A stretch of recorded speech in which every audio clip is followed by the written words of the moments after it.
Chapter 489. They seemed to be working together to maintain an array formation. It was a very complicated multi-layered array formation. Lone Moon looked at it for a long time before he recognized that it was a large-scale seal. However, the array formation was not very strong, and it seemed to be on the verge of breaking. There was also a trace of cold aura that was constantly seeping out of it. They were working together to suppress the array formation, as if to prevent the thing inside from escaping. However, it was obvious that they were not strong enough. The cold aura seeped out of the array formation more and more. The thing inside was hitting the array formation again and again. Every time it hit, the entire Howran sect shook. Lone Moon frowned and turned to the person beside him. "Fatty, go and help them." "Yes, master." Fatty immediately rushed over, as if he could not wait any longer. He was good at array formations. Naturally, he knew where to start. He found a direction and conjured a seal to set up the array. He channeled his spirit energy into the array and worked with the others to complete it. "Why are you?" Chan-ji looked surprised. He glanced at Fatty, then turned to look at Lone Moon and the other two. "Focus on setting up the array," Lone Moon reminded him. "The array formation is not complete yet." Chan-ji finally reacted. He hurriedly turned to look at the array formation. With Fatty's help, the pressure on everyone lessened. The cold aura seeping out of the array formation also gradually disappeared. In less than half an hour, the clashing of the array formation slowly stopped. The sea also became calm again. The light of the array formation slowly dimmed. "Thank you for your help, fellow Daoist." Chan-ji nodded at Fatty, then looked at Lone Moon and the others. "It was nothing. Don't stand on ceremony, court lord." Fatty smiled and replied.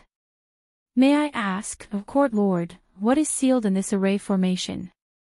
Lone Moon looked at the location of the seal and asked, "Everyone here is a soul formation cultivator. Why does it require all of you to work together to barely seal it?" "This." Chan-ji's expression changed. He seemed to be hesitating. "It's a ferocious beast." An old man behind him answered. "It was the Earth Immortal." "Patriarch, there's no harm in telling them." The old man waved his hand and stopped Chan-ji from objecting. "These few don't look like evil people. Perhaps they might be able to help us if we tell them." "Fellow Daoist, you are." Lone Moon glanced at the elder. An Earth Immortal could actually stay in the lower realm for such a long time without ascending. Furthermore, he was not an itinerant immortal who had disintegrated. This was indeed rare. "This is the ancestor of my sect, Exalted Immortal Jingde," Chan-ji introduced. "So it's fellow Daoist Jingde." Lone Moon cupped his fists politely and replied subconsciously. However, the expressions of the other cultivators present changed. Jingde's status in the sacred arrival realm was different from that of the other cultivators. It was not wrong to say that he was the #1 cultivator in the cultivation world. Perhaps because he was a perfected immortal, everyone addressed him as Exalted Immortal. Lone Moon blurted out, "Fellow Daoist." Even Jingde could not help but frown, but he did not deliberately correct him. Trapped beneath this seal is the ferocious beast Draconic Weep. "What?" sob. Lone Moon was really shocked, and his eyes widened. "What?" Shining turned to look at Chef out of habit. I Ching lowered his head and explained, "Master, the Weeping Sorcerer is an ancient ferocious beast. It appeared in this plane at the same time as the dragons and phoenixes. Its power is not inferior to the divine race. But ferocious beasts are different from the divine race. Ferocious beasts do not have sentience, and they are born to kill. In the ancient times, the divine race fought with the ferocious beasts and killed all the ferocious beasts. Logically speaking, there should be no more ancient ferocious beasts in this world. Then what is this weeping beast?" It's a weeping sorcerer. I Ching thought for a moment before continuing. Legend has it that the ancient ferocious beast weeping sorcerer uses Yin Qi as its soul, blood Qi as its spirit, and turbid grievous Qi as its bones. It has a violent temperament and only knows how to kill. What's more, it likes to eat flesh and blood. As long as it is alive, it will eat it. I see. Shen Ying's eyes narrowed. Lonman's expression darkened. Why would an ancient ferocious beast appear in the mortal world? Even if it appeared, it should have appeared in the divine world, right? After all, it was at the same time. I'm not very sure about that either. Chanji sighed and said, years ago, when the ancestral master of my sect discovered this weeping sorcerer, he sealed it here and established the Buddha Heart sect, which is now the Hao Ran court. He wanted to use the Buddha light in the sect to purify this ferocious beast's Yin Qi. He seemed to have thought of something and shook his head. Unfortunately, after so many years, this ferocious beast has not been dealt with. In fact, it has become even more ferocious. Now, even the seal that the ancestral master left behind can no longer suppress it. Just sealing it here is not the solution. Once the ancient ferocious beast appeared, no mortal cultivator would be able to stop it no matter how many of them there were. No, it should be said that even in the immortal world, it would not be easy to subdue it. Sigh, how would we not know that the seal is only temporarily keeping it here so that it cannot go out and harm people? Chanji looked helpless. He raised his head to look at Lone Moon, and something flashed across his eyes. Then, it quickly disappeared. But apart from this, there is no other way. Lone Moon frowned. Of course there were other ways, but the most effective way was for him or Chef to deal with it directly. Dealing with this ferocious beast was not a problem. The problem was where this ferocious beast came from. Why would a creature that was already extinct in the divine world appear here? It's just that the power of the seal is getting weaker and weaker, while the ferocious beast is getting stronger and stronger. What's more, this is already the third time in recent times. It wants to break through the seal. It looks like the seal will be completely broken soon, unless... Chanji seemed to have thought of something and immediately shook his head, his expression troubled. A moment later, he turned to the few of them and said, fellow Taoists, at the end of the day, this is a matter for the Hao Ran court. It has nothing to do with you. It's no longer safe here. Everyone, please leave as soon as possible. Lonman's expression darkened. Before he could speak, Fatty beside him spoke up in a righteous tone, now is such a critical time, how can we stay out of this? If we really let the ancient ferocious beast out, all living beings will be killed. No one will be able to escape. What's more, we are not cowards who are afraid of death. Isn't that right, Master? Once he finished speaking, he looked at Lone Moon with a righteous expression. Ha ha. Lone Moon rolled his eyes at him. Then you go and deal with the ferocious beast. You're talking as if you can do it. Fatty immediately lowered his head timidly. Lone Moon could not be bothered with this hot-blooded young man. He turned to Chanji and said, Court Lord, what you're saying is that there are other ways to stop the ferocious beast from coming out. There were ways in the past, but... Chanji looked at him, the light in his eyes flickering. He looked like he wanted to say something but was hesitating.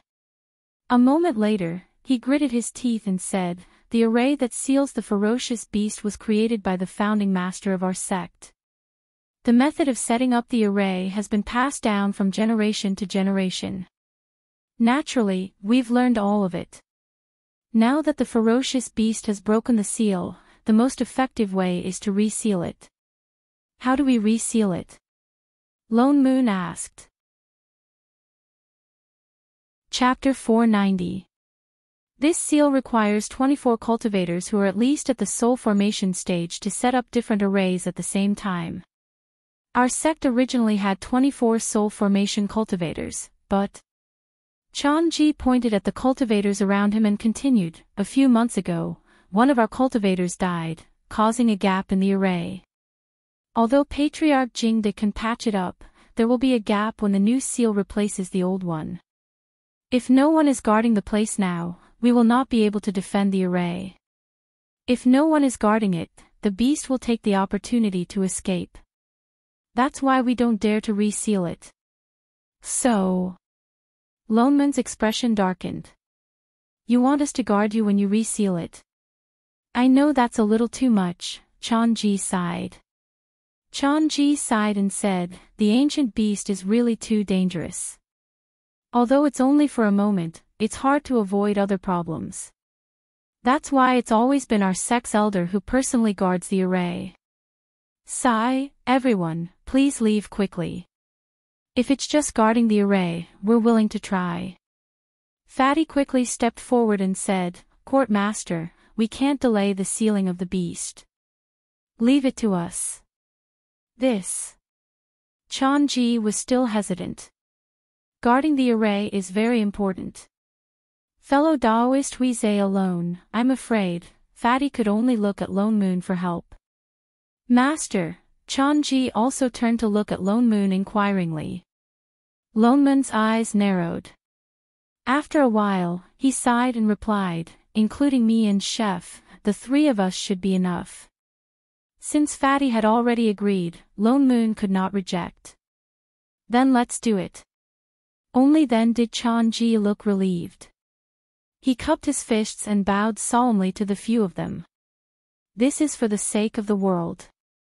Chanji thanks everyone. The cultivators behind him also looked delighted. Their eyes lit up as they looked at the few of them. There's no time to lose. Let's start now. With that said, the few of them lined up and returned to their original positions. Chanji pointed to the middle of the group and said, everyone, please guard the eye of the array. Be careful not to let the yin qi inside leak out. Fatty nodded and walked towards the center of the array. Lone Moon and I Ching exchanged a look before pulling Shining over to stand with them. At Chanji's command, the Earth Immortal and the Soul Formation cultivators activated the array. Instantly, many different types of arrays appeared above their heads, layer by layer. In less than a moment, the huge array reappeared beneath their feet. The sea below them began to surge unstably, as if something was about to jump out of the array. Fatty's expression became even more nervous as he hurriedly summoned his spirit sword and cast a spell. He kept a close eye on his feet so that he could discover the yin qi of the ferocious beast at the first instance and stop it in time. He was highly focused and his heart was in suspense, afraid that he would miss something. However, when he unintentionally turned to look, he discovered that the three people beside him were standing leisurely, as if this matter had nothing to do with them. They did not even lower their heads to look at the formation. Not to mention the person who was focused on munching on the fruit. Ha! Fatty stared blankly for a moment, a dumbfounded look on his face. Master! Weren't they supposed to guard the array together? Why did it seem like he was the only one who was nervous? What's the rush? Lone Moon gave him a look as if he was looking at an idiot. Although the actors are in place, the show hasn't started yet. Ha! What did he mean? Before Fatty could react, the new seal above them had already been completed, forming an array that was exactly the same as the one beneath their feet. It was slowly descending, about to replace the seal below them. Suddenly, he heard a crisp cracking sound, as if something had been opened.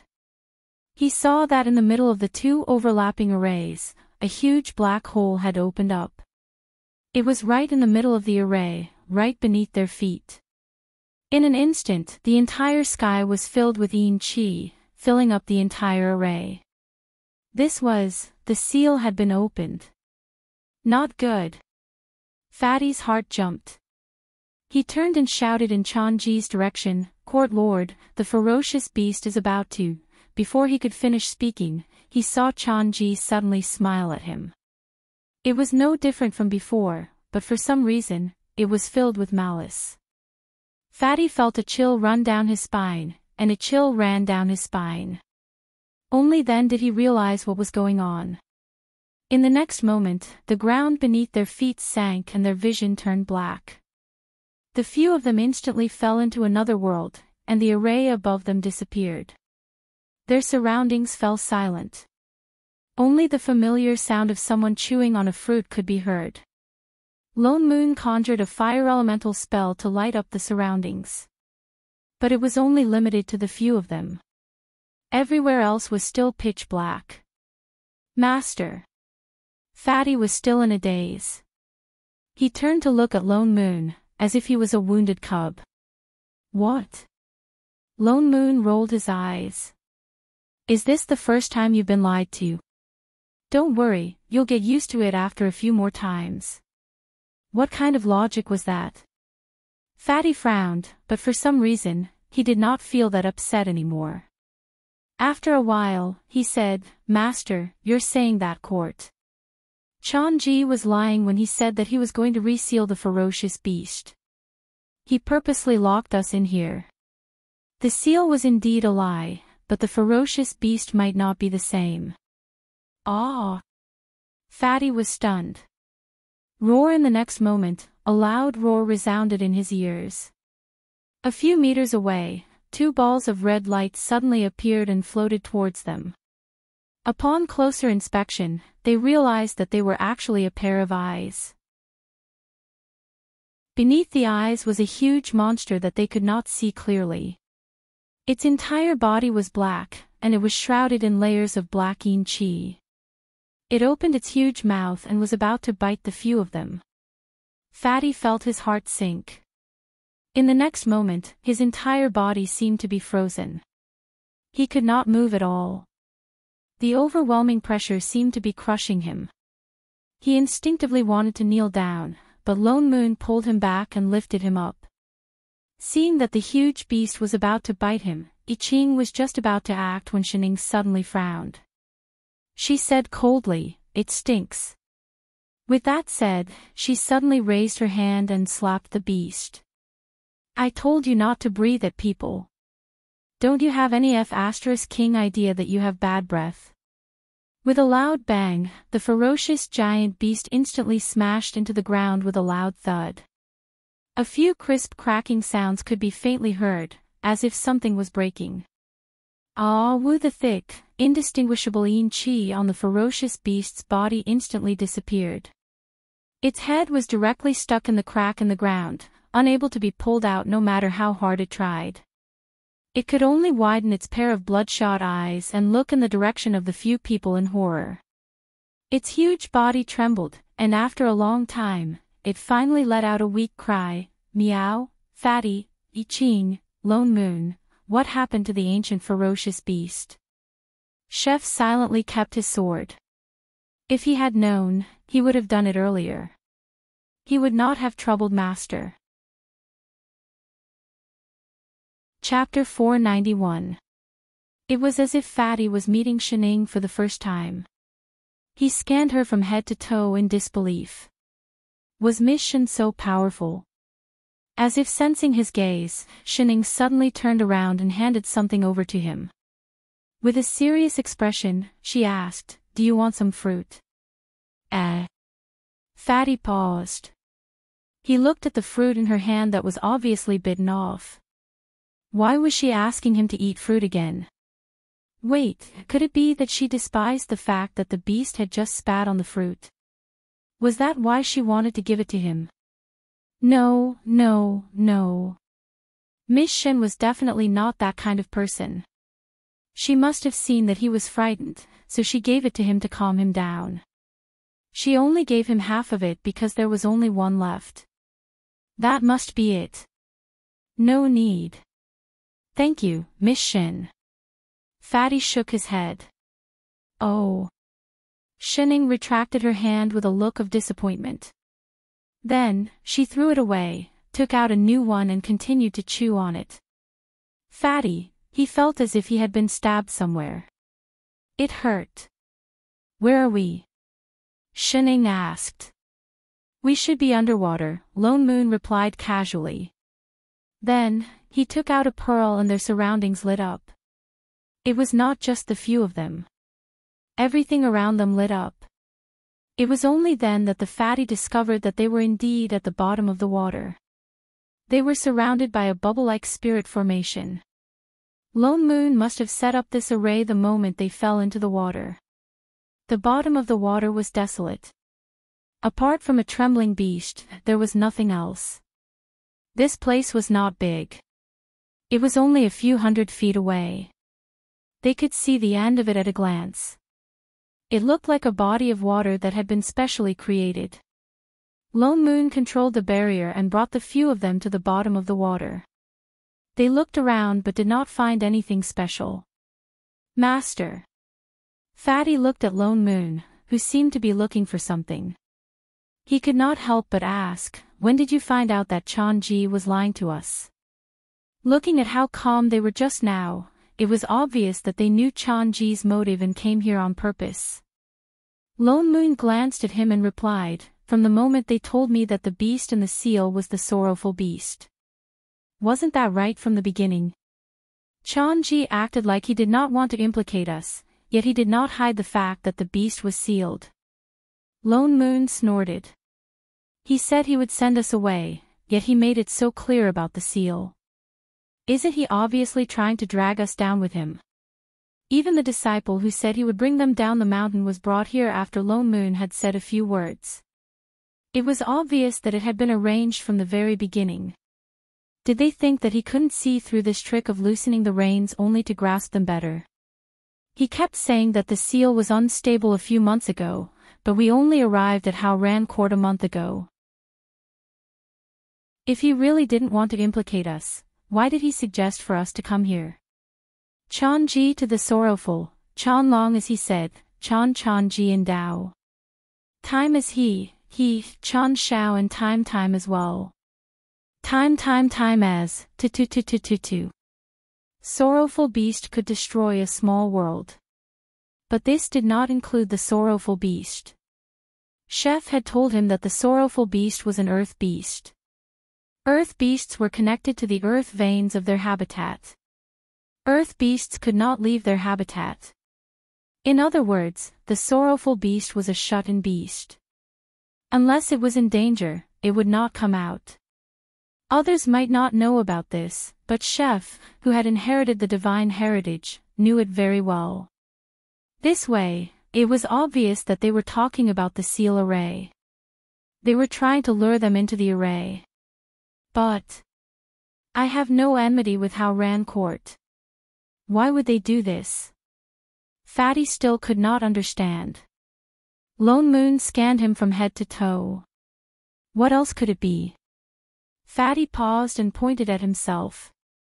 Me? Do we have any other Tripiakeus meat here? What was Tripiakeus meat? But they are Buddhist cultivators?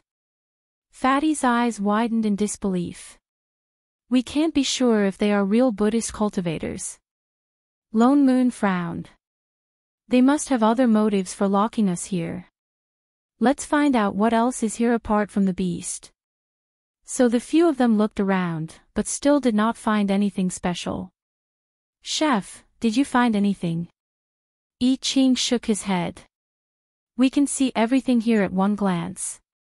There's nothing strange. That's strange. Lone Moon frowned.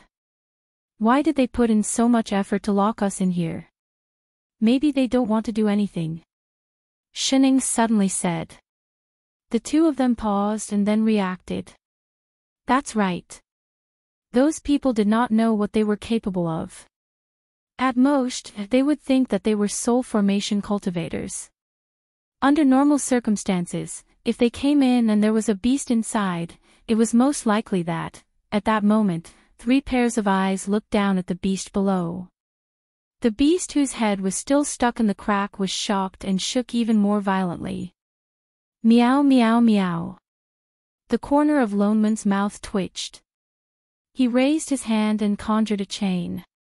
He tied the beast up and pulled hard. Only then did Weeping Beast come out. The ferocious beast, which had finally managed to escape, looked up at them weakly. More accurately, it looked at Shining, and its whole body trembled. Meow, it cried out. It turned and lowered its head. Then, it stuffed its head back in. This time, it was not stuck. Its whole head was in the crack. Only a ball of black chi was left outside. It shook so hard that it looked like it was going to fall apart. Lone Moon, Iching, Fatty, how timid was it? It's just a slap, that's all. Lone Moon had no choice but to pull it out again. He even conjured an earth elemental spell to fill up the crack in the ground. Weeping Beast had nowhere to hide. It turned around in a panic. Finally, its eyes rolled back and it fell to the ground, motionless. It pretended to be dead. The three of them, they gave it 0 points for pretending to be dead. Did it think they were blind? Lone Moon sighed and did not care about it anymore. If Chan-ji and the others' goal was Fatty's flesh and blood, then it doesn't make sense for them to send him in. Weeping Beast liked to eat flesh and blood too. What good would it do them if Fatty was eaten? Lone Moon looked at the cowardly beast. Unless, there's something special about Weeping Beast. Lone Moon suddenly thought of something. He turned to I Ching and said, "Chef, throw the beast in your storage bag to Weeping Beast." The master and disciple pair turned to look at him and sent a wave of resentment. "Shining, that has to be eaten." "I Ching, that's master's." "Alright, I'll pay for your food." Chapter 492. I Ching glanced at Shining, then hesitantly opened his storage bag. After searching around for a long time, he finally took out a fish that weighed more than 10 kilograms and handed it over. "Here." This was the smallest he had. Lone Moon turned and threw it at the beast below. Perhaps it was too afraid, Sichi did not move at all. It continued to lie on the ground, pretending to be dead. "Chef, bring Shining further away," Lone Moon said. Only then did I Ching conjure a seal to create a bubble circle. He brought his master along and swam further away. After a while, Sichi finally moved. A small part of its body, which was made up of black yin chi, carefully moved towards the fish beside it, as if to make sure that no one was stopping it. Only then did he straighten his body and pounce towards the fish with lightning speed. The black aura on its body dispersed and wrapped around the fish. Not long after, he spat out another complete fish bone from his mouth. Lone Moon paused. "It doesn't eat bones. By right, this beast, which was made up of yin chi, should be able to digest anything. What's more, whether it was a demon or a human cultivator, bones contain more spirit energy than flesh and blood." Yet Sichi did not eat them. Could it be that Chan-ji and the others' goal was, just as he was thinking about it, Sichi flipped over once again and began to play dead. There seems to be something on its stomach. Fatty suddenly pointed downwards. Lone Moon took a closer look. Indeed, there seemed to be something drawn on Sichi's stomach. He did not notice it because of the heavy yin chi earlier. Now, there seemed to be a faint white light. He called Chef back and flew down to take a closer look. This is an array formation. Between the heavy black chi, there was indeed an array formation. It was glowing faintly, as if it had just been activated. The more chi trembled, the brighter the array formation became. "It looks like a transportation array," I Ching said. Just as he finished speaking, there was a flash of white light. Something flew into the array formation. Lone Moon turned back and saw that the fish bone on the ground had disappeared. Chan-ji and the others' goal was indeed Fatty's corpse. Lone Moon's heart sank. He looked up at the group. "Let's go, into the array." He made a hand seal and activated the teleportation formation on Weeping's body. In an instant, a bright white light enveloped the four of them. In the next moment, their figures flashed and they instantly appeared in another body of water. Compared to the darkness of the weeping beast, this place was the complete opposite. Golden light shone everywhere, and it was even a little dazzling. Large patches of golden light lit up below, as if the entire body of water had turned golden. He looked down and saw something emitting a golden light. This light was very strange. It was not aggressive at all. Instead, it was warm. Was this the light of merit? Lone Moon paused and subconsciously descended. What he saw shocked them so much that they sucked in a breath of cold air. Bones. There were corpses all over the ground, covering the entire bottom of the water, so dense that there was not a single gap. At first glance, there were hundreds of corpses. Some of them seemed to be eternally old, with half of their bodies submerged in the mud. Some of the skeletons were completely exposed, but they were not complete. There were even some skeletons with obvious signs of fracture. However, all of these skeletons were emitting a faint golden light. All of the light at the bottom of the water came from them. For a moment, the few of them were stunned and did not speak for a long time. Until Fatty murmured, "These are golden bodies, golden bodies." His face suddenly paled and he began to breathe heavily, as if he had been hit by something. His eyes were listless. "Fatty." Lone Moon paused and then regained his senses. "What's wrong with you? Why are you suddenly? Wait, why are you crying?" Crying? Fatty was stunned. He wiped his face and realized that he did not know when his face was covered in tears. His expression was blank, but his face became even paler. "Yes, why am I crying? What's wrong with me?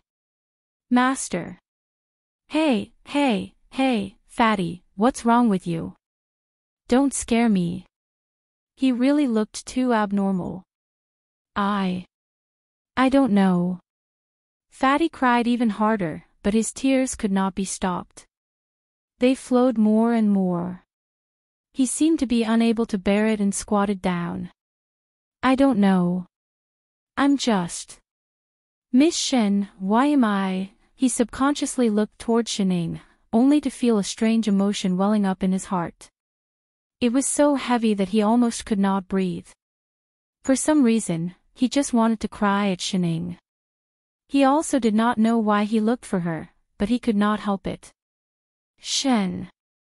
Miss Shen, I. He looked like he wanted to say something, but could not say it.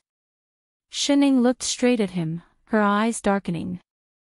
Suddenly, she reached out and touched the top of his head. "I already know." Fatty was stunned.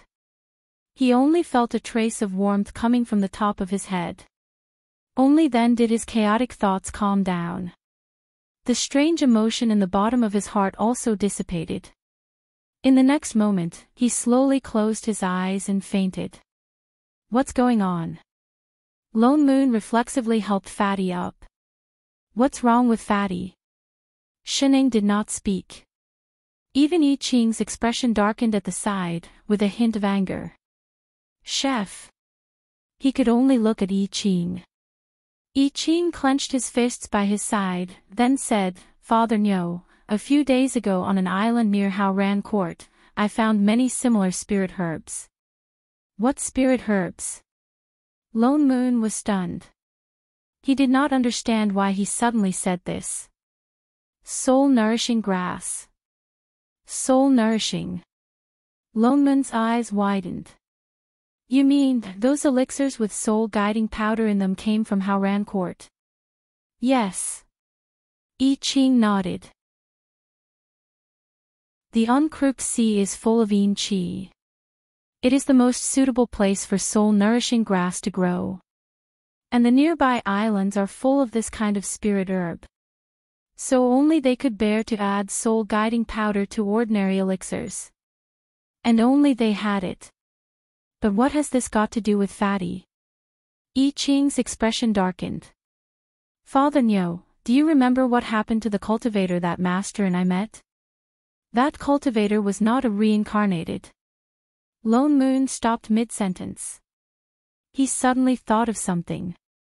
His face paled instantly. He turned to look at Fatty in disbelief. After that cultivator ate that elixir, he was immediately reincarnated, I Ching continued. The elixir naturally does not have such an effect. It only left a mark on his primordial spirit. Someone found this mark and directly reincarnated him into this small world. Cultivators in the lower realm naturally do not have this ability, but Hao Ran Court has an earth immortal. I Ching's expression darkened. As someone from the immortal realm, he naturally has a way to interfere with reincarnation. Together with the soul-nourishing grass, it is not hard to guess who the person who reincarnated that cultivator into the same small world was. That elixir with soul-guiding powder only left a mark so that the people of Hao Ran Court could more easily find his soul. And Fatty. Chapter 493. I Ching looked down at Fatty, who had already fainted, and directly conjured a seal. A stream of spirit chi instantly swept towards his primordial spirit, and in no time, a red mark slowly floated above Fatty's head. Hao Ran Court and Divine Imperial Sect are in cahoots. Fatty was already imprinted long ago. I Ching let out a long sigh and said, they racked their brains to transfer Fatty's corpse here, not wanting Fatty's soul to reincarnate into other small worlds, and in addition, rumor has it that the previous sect masters of Divine Imperial Sect were born weak and could not live past 30, all these added together, it's obvious. I Ching looked down at the surrounding bones, and said word by word, it's not Fatty's first time being the sect master of Divine Imperial Sect, and these bones are all Fatty. The Fatty who would be stripped of his flesh and blood by those cultivators in every lifetime for ascension, and even his bones would be squeezed out of him to the last bit of merit. That's why when he arrived here, he suddenly became so abnormal, so agitated, because every piece of bone at the bottom of the water was all him. Because of his special flesh and blood, he was a golden body of merit in every lifetime. That's why in every lifetime he reincarnated in this small world. He died in the hands of those cultivators. For the so-called cultivation, they used him completely. They even left imprints on his primordial spirit, controlling all his reincarnations, and kept him in Divine Imperial Sect like a pig waiting to be slaughtered. He couldn't help but cry to Shining, but it was just complaining, an injustice that even the heavenly Tao couldn't sue. He could only complain to Shining. Shit! Lone Moon shouted, a never-before-felt anger rising from the bottom of his heart. These bastards! Instantly, the sword chi on his body burst out uncontrollably, sweeping towards the entire bottom of the water like a sharp blade, and in an instant, all the bones on the ground were turned into ashes. The soaring sword chi broke out of the water, and the water that was originally more than 10 meters deep instantly evaporated. Lone Moon's figure flashed, and he was already flying up into the sky. I Ching subconsciously summoned his sword, wanting to follow and help. Chef! Shining suddenly tugged at him. When adults do things, we children shouldn't interfere. With that said, she pointed to the person at her feet. Take Fatty, we'll just watch. If you leave, no one will carry Fatty. Yes, master. I Ching sheathed his sword without hesitation. He picked up Fatty, who weighed more than 150 kilograms, and directly flew out of the completely dry water. When they flew up, they found out that they were in the huge lotus pond at the back mountain of Hao Ran Court. Sure enough, the thick stench of blood and killing intent he smelled in this place was not wrong at all. Speaking of which, it was quite ironic. A group of Buddhist cultivators who focused on cultivating merit actually all had their cultivation base from the corpses of those who died wrongfully in this pool. The commotion here naturally alerted the people of Hao Ran Court. In less than 10 breaths' time, Chanji led the group of cultivators out. When he saw Lone Moon in the sky, he was shocked and his face was filled with disbelief. You! How could you?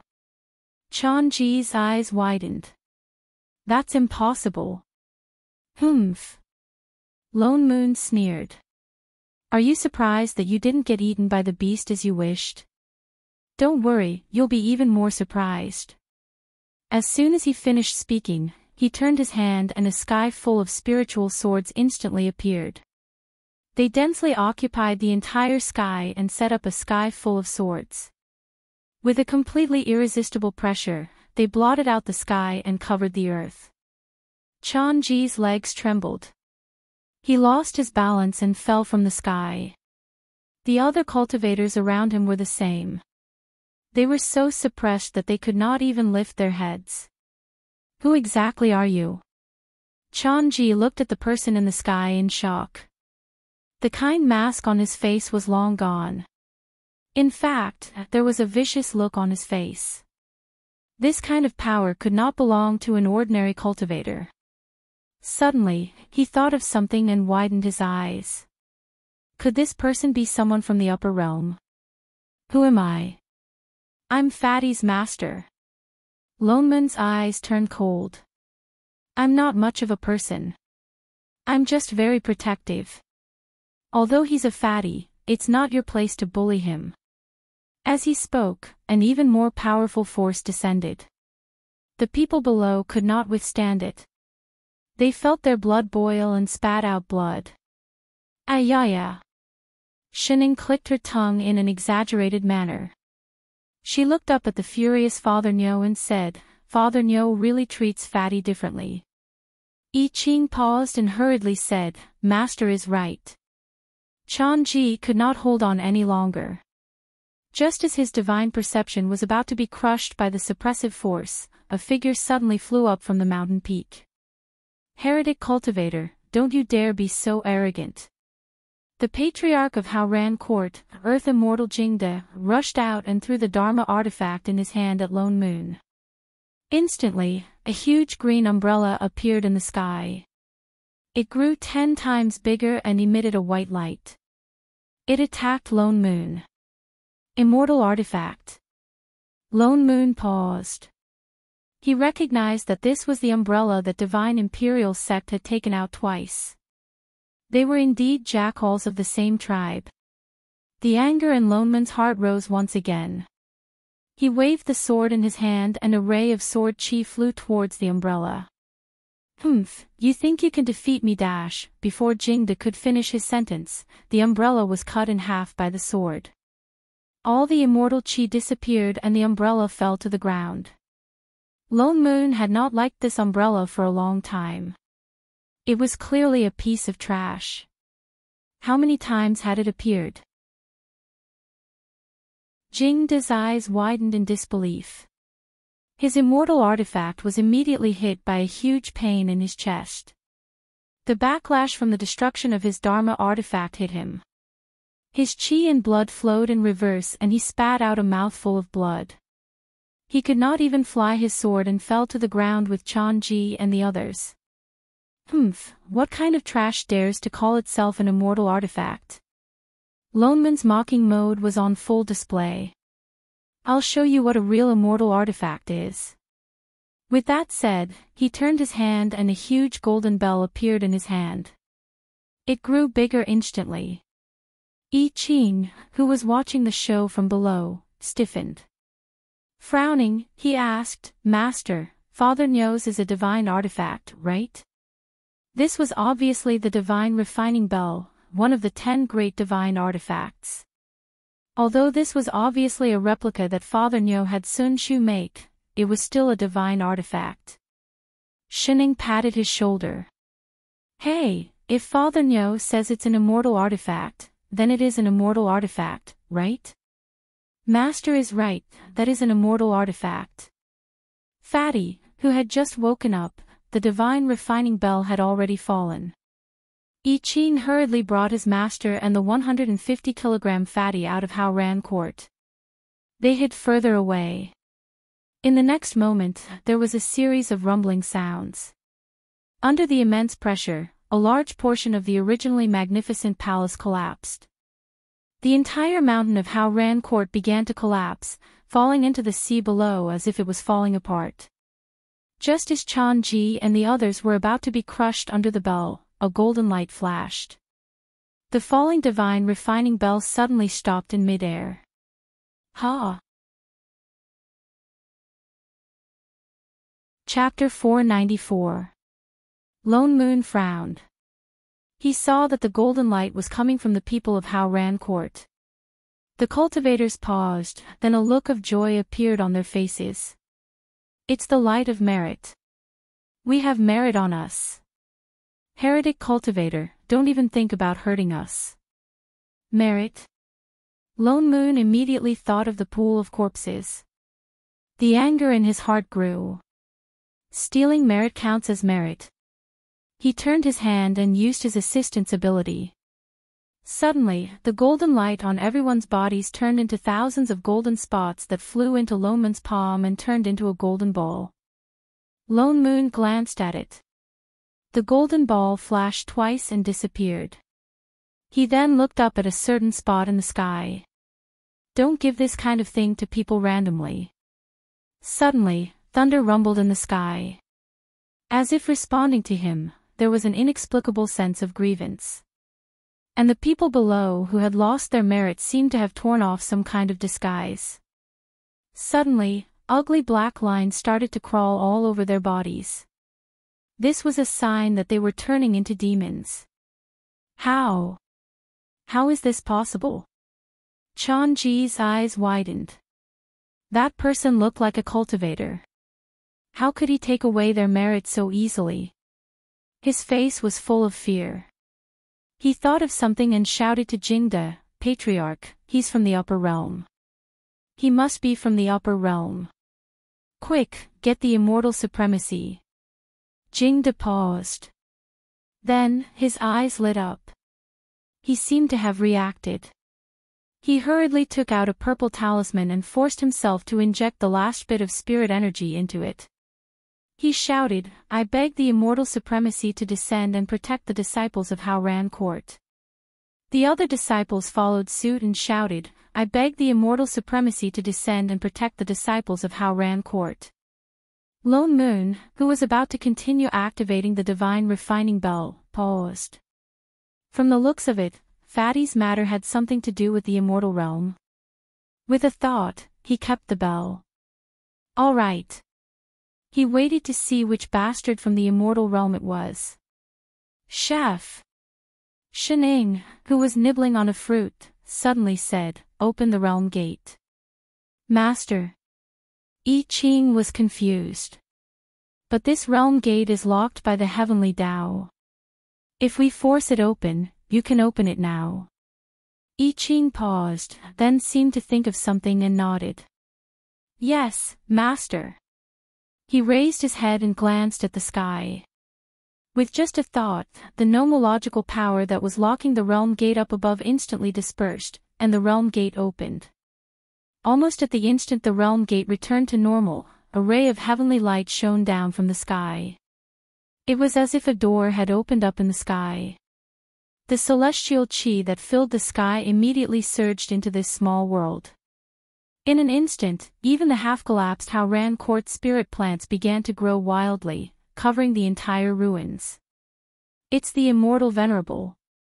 The Immortal Venerable has arrived. A severely injured disciple cried out in surprise. He looked at the light in the sky excitedly, and the fear in his heart was swept away.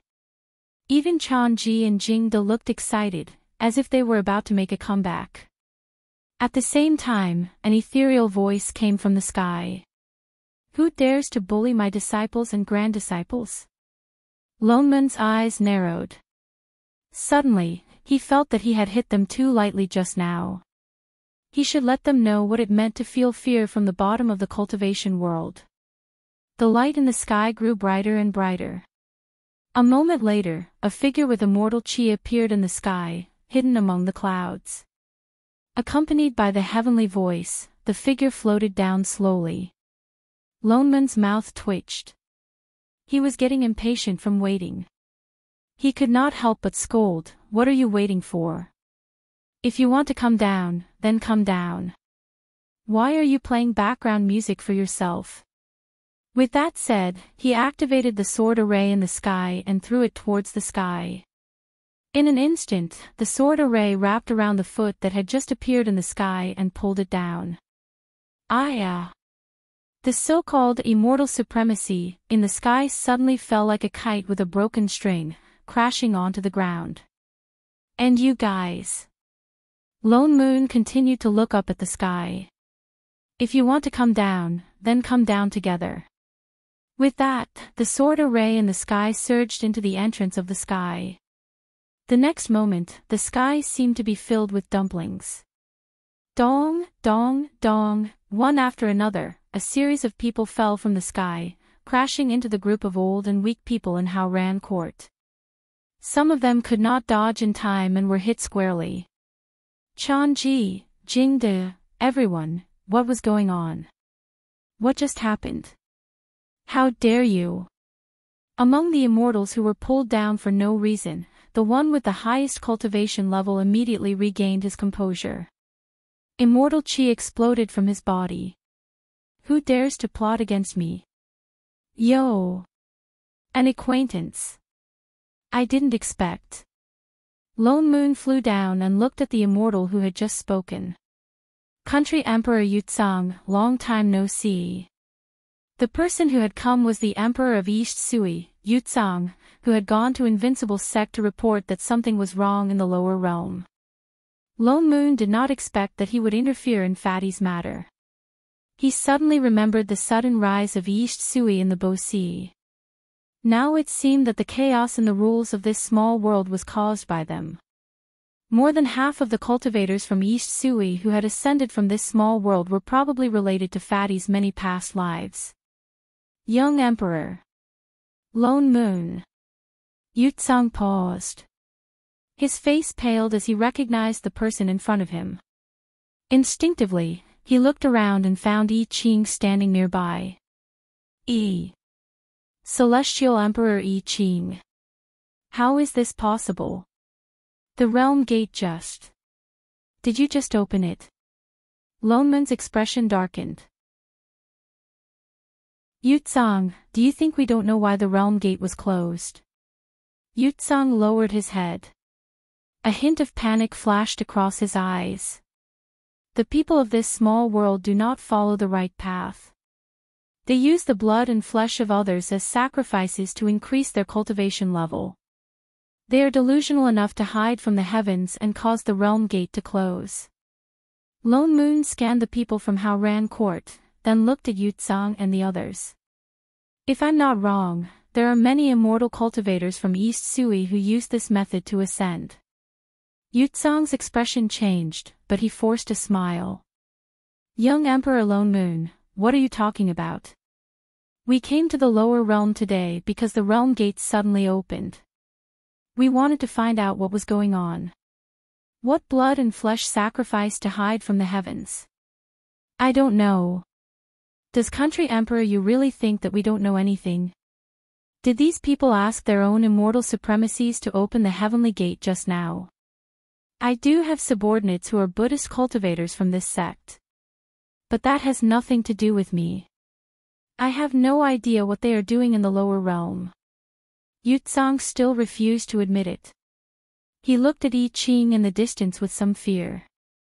Young Emperor Lone Moon, please don't accuse innocent people in front of the Celestial Emperor. Is that so? Lone Moon could not be bothered to talk nonsense with him. He waved his hand and an unfamiliar yet irresistible suppressive force swept towards them. Yutsang instinctively put up a defensive stance. But the suppressive force was not aggressive. The next moment, the immortal chi on their bodies dissipated. Then, the immortals who had just come to the lower realm emitted a faint golden light of merit. It was the same as the one on Chanji and the others. His heart sank. His face turned pale. How could this be? He had tried his best to get rid of it. How could it appear again? Country Emperor you, may I ask, where did the thick golden light of merit on your body come from? I was a Buddhist cultivator when I was in the lower realm. Yutsang's expression was completely messed up. He braced himself and said, "That's right. I changed my cultivation after that. Can't I?" "Of course you can change your cultivation." Lone Moon laughed coldly. "But are the subordinates behind you going to change their cultivation like you? What a coincidence." Chapter 495. Yutsong was stumped by him and his expression darkened. His gaze towards Lone Moon already carried a hint of hatred, as if he had predicted that today's matter would not end peacefully. He changed his flustered look from earlier and glared at him, saying, "Young Lord Lone Moon's action, are you going to stand up for someone else? I just can't stand you vermin disturbing the order of this world." "Humph, what order?" Yutsong laughed coldly. "Why can't I have a more effective way of ascending when I have the opportunity at the sacred arrival realm? It's all cultivation, is it wrong just because we are faster and easier? The method you're talking about is to conspire with the cultivators of the lower realm to sacrifice someone alive and use the primordial spirit imprint to imprison him for eternity. How could such a person be worthy of being an immortal? Why can't we?" Yutsong retorted loudly. Not just him, the people behind him, including the people of Haoran Court, all looked as if it was a matter of course. Sacrificing him alone can help all of us achieve the great Tao. Why not do such a deal? If you want to blame someone, blame him. Why does he always have such a special constitution, born with a special body and spirit bones, and even his bones can emit merit? The more he spoke, the louder and more confident he became. He has such a special constitution because of the heavenly Tao. Then we should use his flesh and blood to ascend. That should be our opportunity. The fact that we can successfully ascend to the upper realm is the best proof. This is the will of the heavens. What right do you have to say that it's our fault?" The moment he finished speaking, the others echoed, feeling that they were making more and more sense. That's right. He was born with such a constitution, he should be food for others. A special body and spirit bones. Such a heaven-defying constitution should not appear in a human. That's right. He actually has the body of a special treasure. Of course, he only has the fate of a special treasure. Spirit plants and plants can all be used as immortal ascension materials. Why can't he? The more they spoke, the more outrageous they became. They no longer treated Fatty as a person, but as an object, a spirit plant. Fatty, who had just woken up, paled as he listened. His whole body began to tremble. His body swayed and he almost lost his balance. Shening helped him up. After some thought, she suddenly tilted her head and said, "You're a human. Don't bother with small animals." Fatty was stunned for a moment, not understanding what she meant. Chef then explained, "What Master means is that those are not fit to be called humans, they are just beasts." Fatty was stunned. A trace of warmth flowed from the bottom of his heart, melting away the chill that had just risen in his heart. In fact, when he saw the corpses in the lotus pond, he had already sensed that they were his. Although he didn't have the memories of his past life, from what they said, he knew how he died. These were clearly high and mighty immortals who had skinned him alive so many times. How could they still be so bold and righteous, criticizing him for having such a body? Why didn't they feel the slightest burden in their hearts? They didn't even feel that it was wrong. But what did he do wrong? Was it because he had a special body? He couldn't help but think that if he hadn't met his master and Miss Shin in this life, he would still have become the material for immortal ascension that they spoke of. He wouldn't even be worthy to be called a person, right? He couldn't figure out why there was such a person in the world. Subconsciously, he moved a few steps behind Shening. Fortunately, there were still people who were different. On the other side, Chef glanced at him and frowned, but didn't stop his actions in the end. Young Emperor Lone Moon, we even passed the heavenly tribulation of ascension. That proves that there is nothing wrong with our method. Yutsang seemed to have found his courage.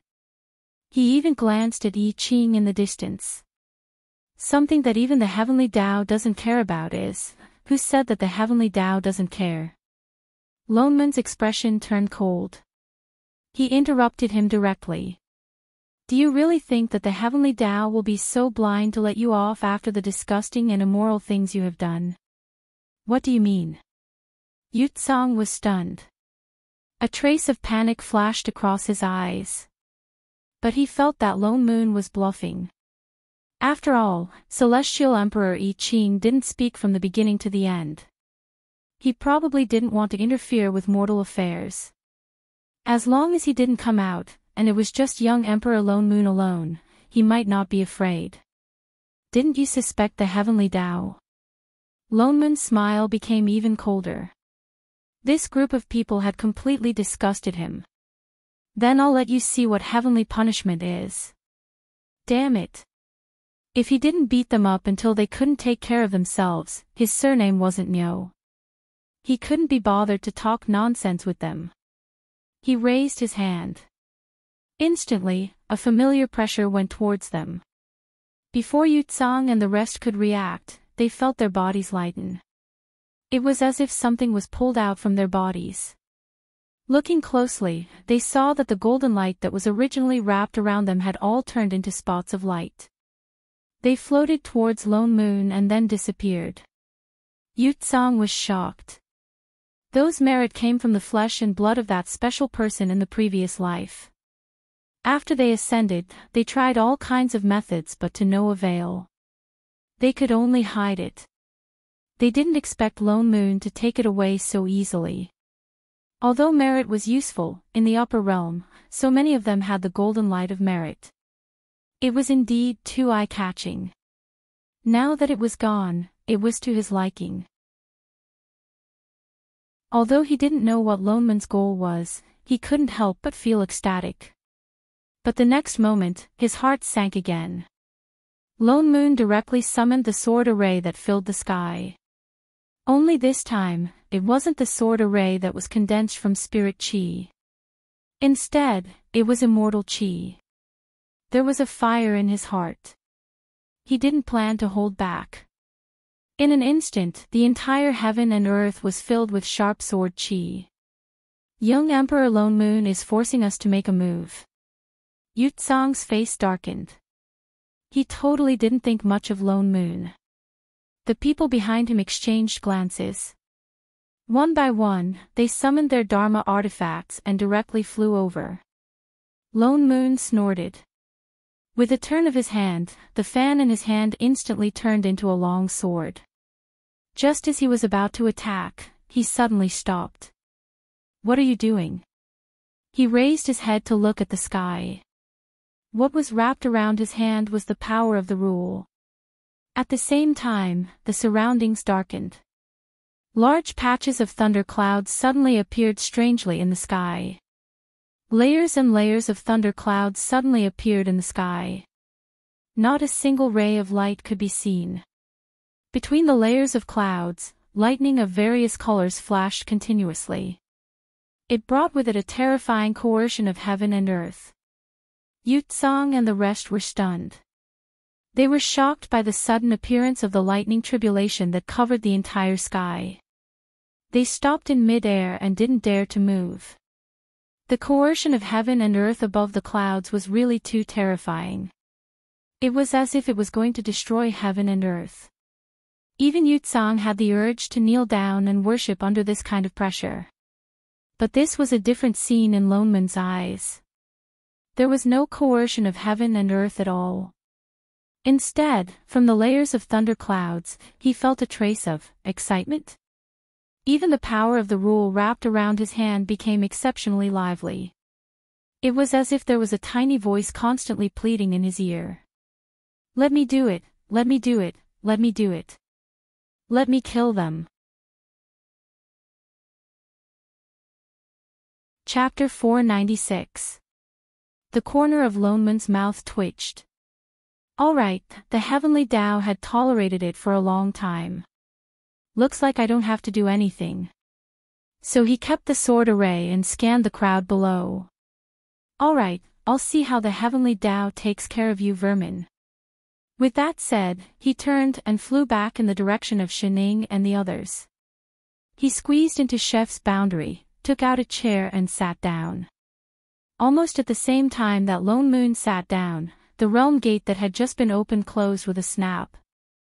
The thunder clouds in the sky became even thicker. This is the heavenly tribulation. Everyone looked incredulous. Why would the heavenly tribulation suddenly appear? None of them had ascended. Moreover, this was the mortal realm. They were people of the immortal realm. Why would the heavenly tribulation of immortals appear in the mortal realm? Unfortunately, such a thing did happen. The thunder clouds were tens of times more severe than any heavenly tribulation. Finally, with a loud boom, tens of lightning of different colors descended from the sky at the same time, striking down on the crowd below. Yutsong and the others tried their best to resist, but to no avail. Even the best immortal weapons were shattered by the heavenly tribulation. Just one strike was enough to shatter their meridians and cause their cultivation to regress. Before they could react, the next lightning struck down, as if it couldn't wait any longer. Now they finally understood why Lone Moon wanted to take away their merit. Unfortunately, it was too late. The lightning struck down one after another, as if it would never stop. The thunder in the sky became more and more frequent. At first, there were red, purple, white, and all kinds of lightning. Even some that should not have appeared in the heavenly tribulation appeared. The lightning pressure around them was so thick that it was hard to breathe. Slowly, the lightning became smaller. However, it wasn't that the heavenly Tao let these people off. It was purposely reducing the lightning tribulation. Like a soft knife cutting flesh, it struck slowly. Yet because of the first few lightning strikes, Yutsong and the others had no strength to resist. They could only let the lightning slowly disperse the little immortal force left in their bodies. Lone Moon's mouth twitched. How much did they hate these people? Even the unconscious heavenly Tao was angered to the point of using such a despicable move. Moreover, this lightning tribulation had been striking for too long. One strike had lasted for several months. At first, they were watching with great interest, but as time went on, they became annoyed. It wasn't until 3 months later that the thunderclouds in the sky slowly dispersed, and the once majestic Hao Ran court had been flattened. The entire mountain was only left with a small layer of the sea, and it wasn't even as big as the nearby islands. As for the original disciples, other than a few disciples with especially low cultivation bases who survived, including Yutsong and the rest, they all turned into that thick layer of dust on the ground. I Ching sensed for a moment before saying, "The nomological power of this small world has already recovered by half." Why is it only half? Lone Moon stared blankly for a moment, and then he realized that the nomological power that had just disappeared here was surging towards the north in large swathes, beginning to gather into thunderclouds. His eyes lit up instantly. Those tribulation clouds are floating towards divine imperial sect. Indeed, the heavenly Tao remembered every debt clearly and had already gone to collect it. Come, let's go to divine imperial sect to watch the show. But Fatty pointed at the sea ahead hesitantly. What about that ferocious beast? Although Weeping Beast was a shut-in beast, it was still an ancient ferocious beast. Lone Moon frowned. This was indeed a problem. That beastie still had to be dealt with. I think we don't have to care about it, Chef suddenly said. Although Weeping Beast likes to eat flesh and blood, it was originally a ferocious beast with Yin Qi as its soul, Blood Qi as its spirit, and Turbid Grievous Qi as its bones. Now that Hao Ran Court is gone, the corpses that filled the Lotus Pond have also disappeared. It won't be long before the Yin Qi astral winds on the Uncrook Sea dissipate, and Weeping Beast will naturally disappear as well. Lone Moon stared blankly. You mean, the Yin Qi on the sea came from that Lotus Pond? I Ching nodded. Shit. Lone Moon couldn't help but scold that bunch of scum from How Ran Court again. Indeed, they skinned a person alive so many times, and even piled the corpse at the bottom of the pond. It would be strange if it didn't generate grievous chi. What's more, the corpse could not be buried, and emitted yin chi all year round, causing the entire sea region to be bewildered. Weeping Beast did not suddenly appear, but was born from the yin chi.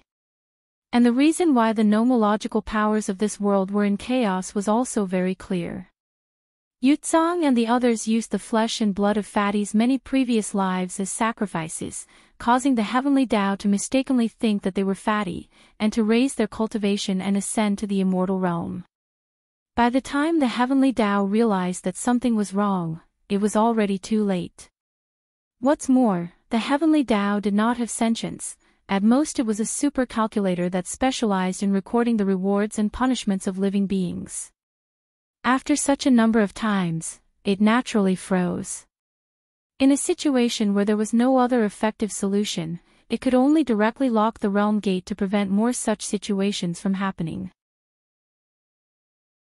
It was only when they descended to the immortal realm and took back the merit that did not originally belong to them, and eliminated most of the source of the chaos, that the heavenly Tao then resumed its normal operation. Presumably, after it struck Divine Imperial Sect and the others, the nomological powers of this small world would completely return to normal. At the thought of this, the more they wanted to see what happened to those people from Divine Imperial Sect. Unfortunately, in the end, they still could not go watch this show, because Fatty was about to ascend. Almost at the same time that the nomological powers recovered, Fatty's spirit chi began to increase explosively. The tribulation clouds in the sky began to gather again. This time it was an ordinary lightning tribulation for ascension. Lone Moon glanced at the strength of the lightning tribulation, not the least bit worried about Fatty. This bit of lightning tribulation was probably not as bad as when he fed Fatty moves. Let's return to the immortal realm first. He instructed Fatty, then pulled Shining and Chef through the realm gate, back to the immortal realm. There was no problem with Fatty going through the tribulation. The key was that he was afraid that the people above would tamper with it. He remembered that in Yutsang's East Sui, more than half of the immortals used that cheating method to ascend. Although Yutsang was already dead, there was no guarantee that other people would not tamper with Fatty. That was why they had to return as soon as possible, find out where Fatty was ascending, and guard it in advance. But when the few of them reached the immortal realm, they realized that they had been overthinking. Almost the moment they crossed the realm gate, they heard the familiar sound of thunder. The sky of the immortal realm was dark, and the entire East Sui was covered in tribulation clouds, almost covering every immortal city. The rumbling sound of thunder came down one after another. Even the three people who just came to the immortal realm were almost dragged into it. The corner of Lone Moon's mouth twitched. The heavenly Tao was having fun striking the immortal realm, and now it was casually striking the immortal realm. It seemed like it had no intention of letting these people who cheated to ascend go. Lone Moon sighed. He did not care about the heavenly Tao's large-scale execution site, and pinched his fingers to calculate the location of Fatty's ascension, then brought Shining and Chef in that direction. Indeed, on a flat ground, they sensed Fatty's aura. Immortal chi surged all around, already beginning to condense into the shape of an immortal ascension stage. They did not have to wait for long before they saw a beam of light shoot up into the sky. Chapter 497. That's right. Lone Moon suddenly thought of something and asked, where did Fatty get all that merit from? Yutsang and the others probably used that merit to deceive the heavenly Tao. And he actually has it in his body in every lifetime. How much merit did he have to be able to withstand the consumption of so many lifetimes? The master and disciple both stiffened for a moment, then squeezed out an innocent smile. I don't know, don't mind such details, Father Nyo, do you want to eat a fruit? Master is right, Father Nyo, do you want to eat a pastry? Lone Moon's expression darkened and he looked at the two suspiciously. Are the two of you, hiding something from me. No. *2*, they said it in unison, resolute and resolute. Ha ha ha. There definitely was. He was just about to lose his temper when the realm gate opened and Fatty's figure slowly rose from below. His immortal bones were already formed, the original spirit chi in his body began to transform into immortal chi. Perhaps because immortal chi was more concentrated than spirit chi, with this transformation, even Fatty's figure began to change. The most obvious change was that the circles of fat on his body disappeared. Fatty, who originally weighed more than 150 kilograms, became thinner at a speed visible to the naked eye. So he really was not growing fat, but spirit chi. Lone Moon sighed and walked forward directly. The welcoming light around him also began to disappear, revealing a figure that had shrunk by half, and a simple but extraordinarily familiar face. Lone Moon's feet stopped, his eyes widened abruptly, staring at that face that was so familiar that it made his teeth itch. Instantly, he felt a mouthful of blood rush up his throat. He almost could not help but throw the fan in his hand. Fiend God! Holy shit! When he turned back, he realized that the master and disciple were already long gone. Damn it, he was going to kill those two little bastards. Fatty, on the other hand, was stunned. Once he saw the person in front of him, he immediately ran toward Lone Moon happily. Master, I successfully flew, get lost. From now on, you're expelled from the sect. No, Master. Father Nyo had been very irritable recently. He even felt like beating someone up, especially a certain two wastrels. It was obvious that the two of them had long guessed that Fatty was the reincarnation of the demon god, but they didn't tell him until they ascended. This was too much. Father Nyo, don't worry about such details, okay? Shining chewed on her fruit and comforted him. Yes, Father Nyo, I only guessed it when I was at the bottom of the lotus pond. I Ching also persuaded. Besides, a fatty is a fatty, and a demon god is a demon god. They are two completely different people now. Master is right. Let bygones be bygones. Besides, Fatty doesn't remember. Lone Moon scanned the master and disciple coldly before replying, Scram. Don't think I'll give you another cent for your food expenses. No wonder his physique was so special. No wonder his bones were so rich in merit in every life. He was the god of creation, and he had protected the plane for so long. It would be strange if his merit wasn't deep. Moreover, he was originally the god who controlled the heavenly Tao, so it was not strange that the heavenly Tao would open back doors for him everywhere. Although he understood the logic, he was still unhappy, okay? Even though he was no longer the god of creation, even though he understood that Fatty was just Fatty, when he thought about how the person he had worked so hard to teach all these years was actually the god fiend who had cheated him countless times in the past, he had the urge to shove Fatty back into the lower realm. Who cares who? I don't want to care anymore. Master. Fatty, who had no idea what was going on, looked confused. Why did Master suddenly look so scary when he looked at him? Although Lone Moon's attitude towards him in the past was not very good, it was not this serious.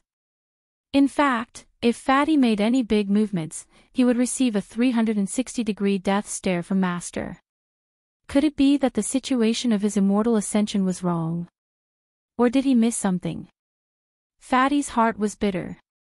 He hugged his fat self, heart aching for him. He could only shrink in a corner of the immortal boat and tremble, afraid that Lone Moon would kick him off the boat.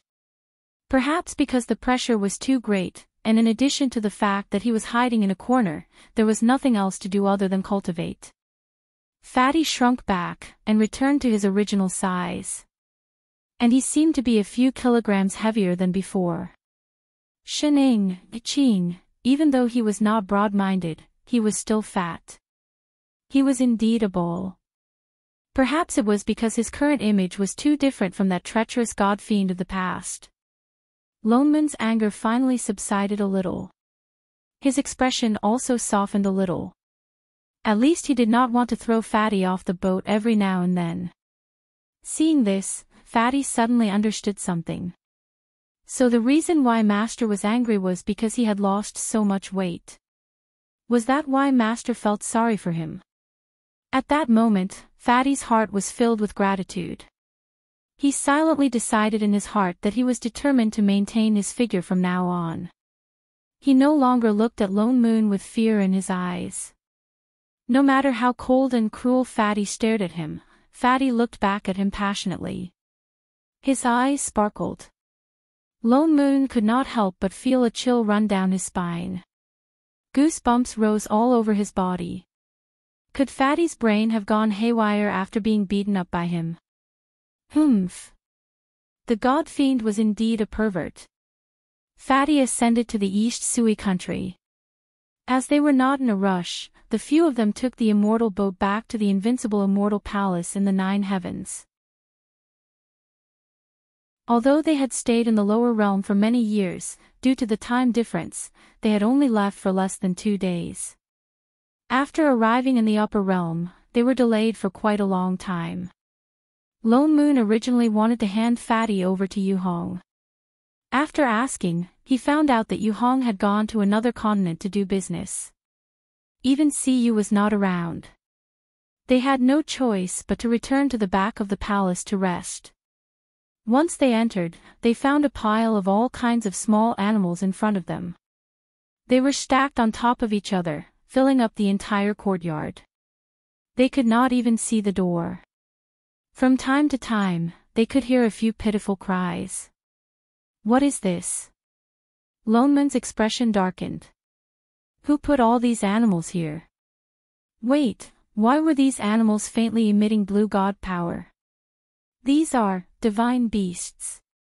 Exalted goddess, you're back. Little Black jumped out of nowhere. Perhaps because he had married Yu Hong, he had the confidence of one of their own. He did not even tremble when he saw Shining.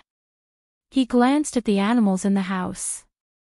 As if he had guessed what they were thinking, he explained, "Oh, these were sent by a person called Hong Mang. He said they are for you, exalted goddess." Hong Mang. Lone Moon paused. Only then did he remember about the other plane. Their plane was opened by Shining, so Hong Mang would indeed send some things over from time to time. But there was no need for him to send so many at once, right? It was enough to last them for a few years. Ever since you left, he would come here every morning to look for you, exalted goddess. Little Black continued. And the more he sent, the more he sent. That's why they piled up like this. Chapter 498. Lone Moon glanced at the master and disciple duo, who were trying their best to stuff a mountain of small animals into their own storage bags, with a look of pleasant surprise on their faces. They were even pulling Fatty along to help. He turned and asked Little Black, did he leave any message? Hong Mang came so frequently, there must be something important. Little Black thought about it, then nodded. I think he said that he would wait for exalted goddess in some outer realm. Outer realm. Lone Moon was stunned. Could it be the divine realm? Shining left an entrance to the plane door there. It seemed like Hong Mang really had something important to do. He frowned and asked Little Black to bring Fatty down to find a place to stay. He went forward to help Shining and the others put away the ingredients in front of them. He explained the situation and then opened the passage to the divine realm. Hong Mang was indeed in the divine realm. He was sitting anxiously on the grass beside the plane tree. He seemed to have waited for a long time. The grass around him was almost flattened by him. Lord, you're finally back. Seeing them appear, Hong Mang's face lit up. He immediately got up and walked over. Hey! Air! Meng Meng! Shining waved. Hong Mang, Lone Moon, Qing, can you have a name that you can remember? Exalted goddess, my name is Hong Mang. Hong Mang frowned as he answered. Oh. Shining nodded. I've received your little animals, Mang Mang. They all look good. Thank you, Mang Mang. Alright, as long as you're happy. Hong Mang, do you have something important to tell me this time? Lone Moon stepped forward and went back to the topic at hand. Yes, something important. Hong Mang shook off the thoughts of Mang Mang and then cupped his fists towards them seriously. I'm here this time because something happened in our plane. I have no choice but to ask for your help, Lord, and your 2 assistants. What happened to your plane again? Didn't it just reopen and start to breed living creatures? There can't be invaders, right? His expression changed. That's not it. Hong Mang shook his head. Our plane has just been reborn. We didn't attract any invaders. Others wouldn't like it either. What's going on? Hong Mang's expression changed. He looked at them awkwardly, then said with some guilt, it's like this. Ever since we planted the plane origin, the living beings that originally belonged to our plane have indeed returned to the plane through the origin. But, there's a small problem. What small problem? Lone Moon frowned. The creatures in the origin have been lost in the turbidity for a long time, so they will more or less be infected with some ruthless energy. In order to guide the creatures, a new order must be created.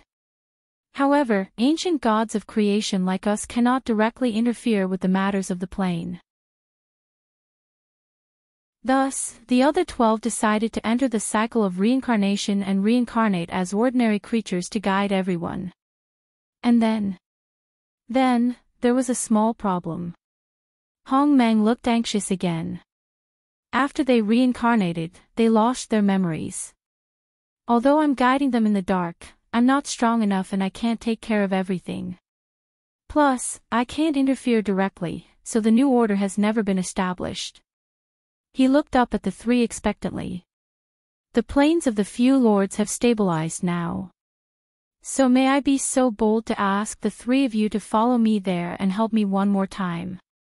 You mean, you want us to help you rebuild the heavenly Tao? Yes, yes, yes. Hong Mang nodded vigorously. Not going. Lone Moon rejected instantly.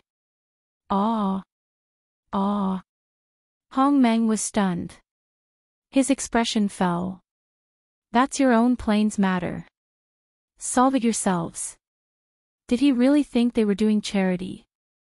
But, go, Father No. Shining suddenly spoke. Shining. Lone Moon glared at her. The last time he helped, you went straight into hibernation. Who knew what would happen this time? It's all right. Shining took a bite of her fruit and tilted her head. Also, we've already kept the little animals. Lone Moon's expression darkened. Then go back. The master and disciple hurriedly pressed down on their storage bags and took a step back together. Shining. These 2 bastards. Were they trying to anger him to death? Just as he was about to fly into a rage, Chef's voice sounded in his ear.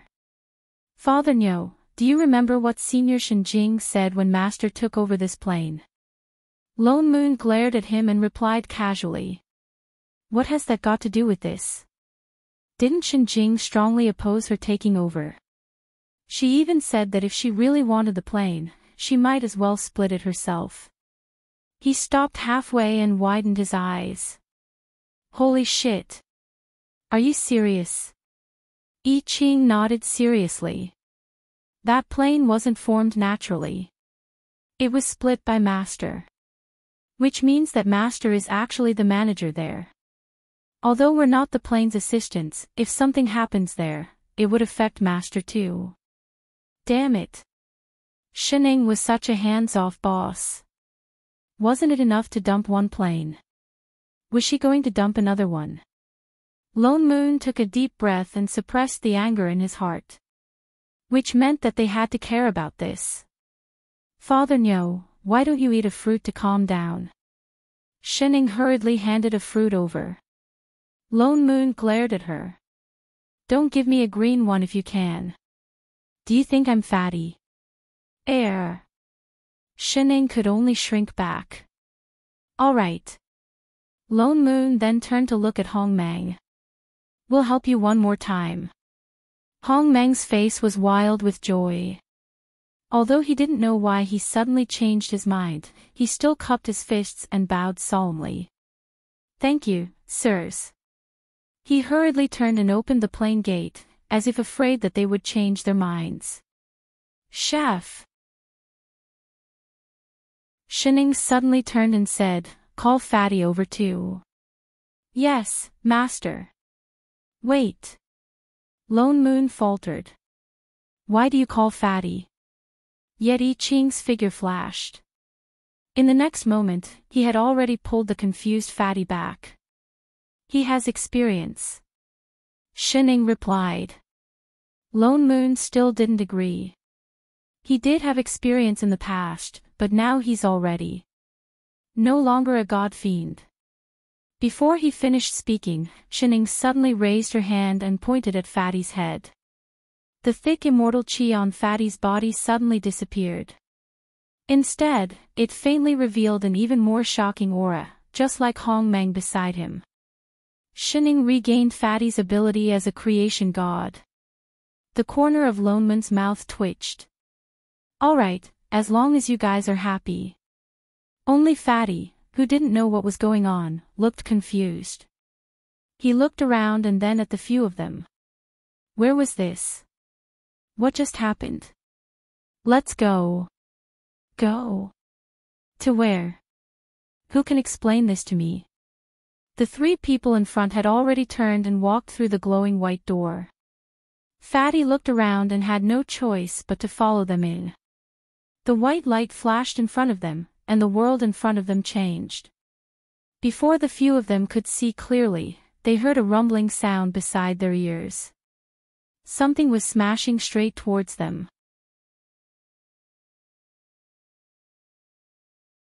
Chapter 499.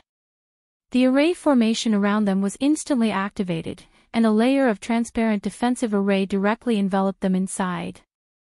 Only then did they see clearly that it was a fireball that had just fallen. There was a commotion in front of them. There were several groups of figures fighting in the air, spells and divine artifacts flying everywhere. The ground was scorched, and from time to time, there would be lightning or various spells falling. That was how the fireball fell. Everyone. What's going on? Hong Mang's face paled. He almost forgot that he had set up the exit here. He hurriedly said with some embarrassment and panic, I'm sorry, sir. I opened the exit in the wrong direction. Please come this way. With that said, he immediately turned and opened up a spatial tunnel. The few of them looked at him suspiciously, then turned and walked in, leaving this battlefield. The scenery in front of them changed again, and in the next instant, they were already in a place surrounded by purple mist. A tall palace stood in front of them, and there were 3 golden words written on top, Purple Night Palace. The few of them followed in and sat down in the main hall. Lone Moon then said, Tell me, what's the situation here? Why can't the order of the heavenly Tao be established? Hong Mang's body trembled. After a while, he gritted his teeth and finally explained the situation of this plane in detail. In short, this plane was just a coffee table, and on it were all cups and cutlery. Originally, with Shen Ying's help, the plane had already been re-established. Furthermore, they were the gods of creation from the previous generation, so they had experience in rebuilding order.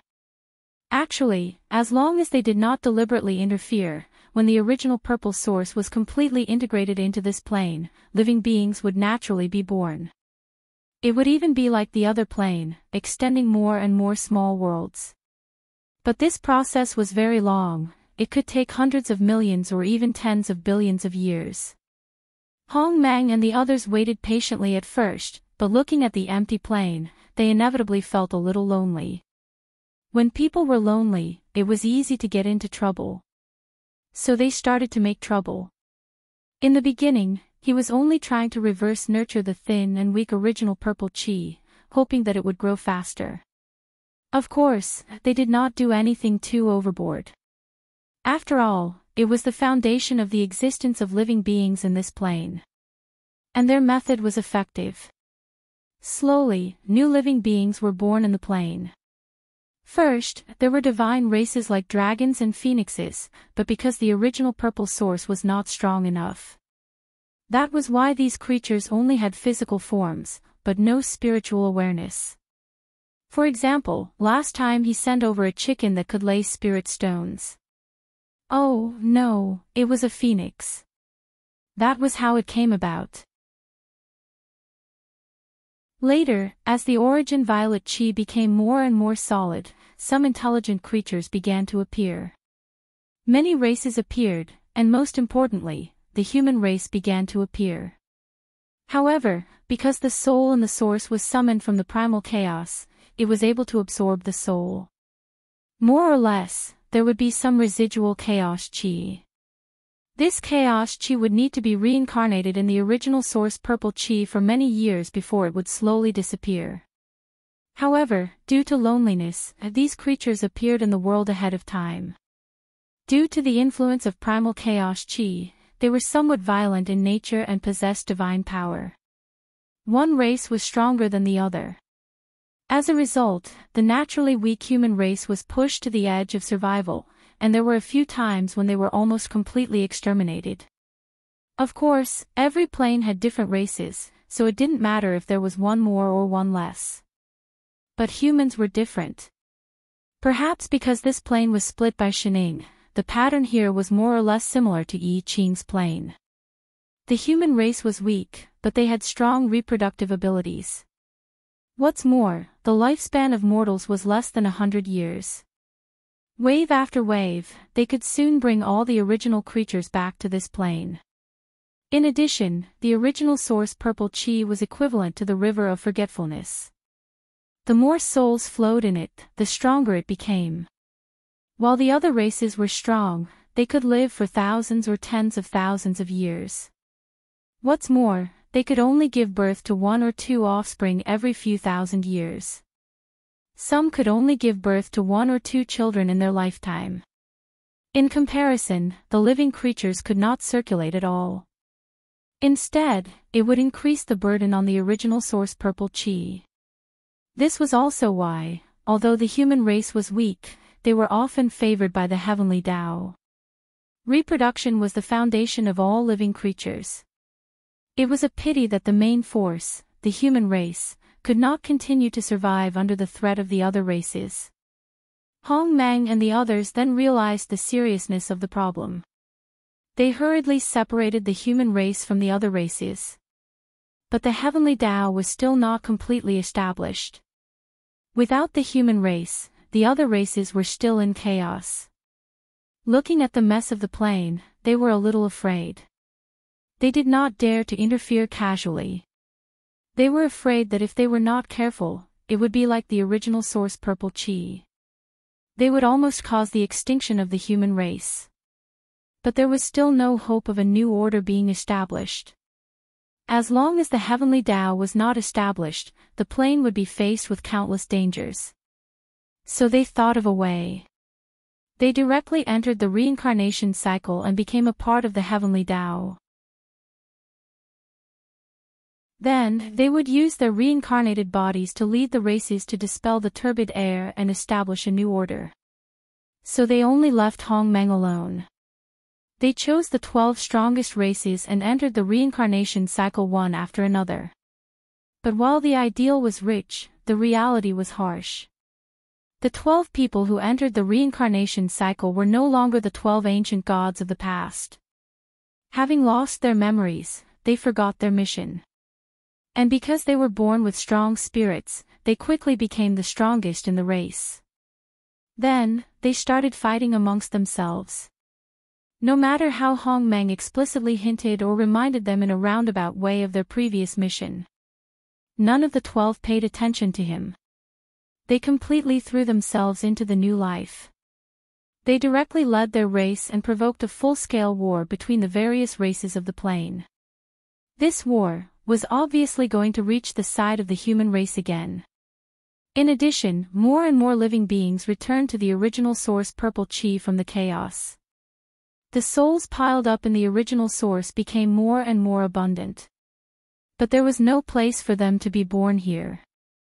This was no longer a matter of strengthening the original source purple chi.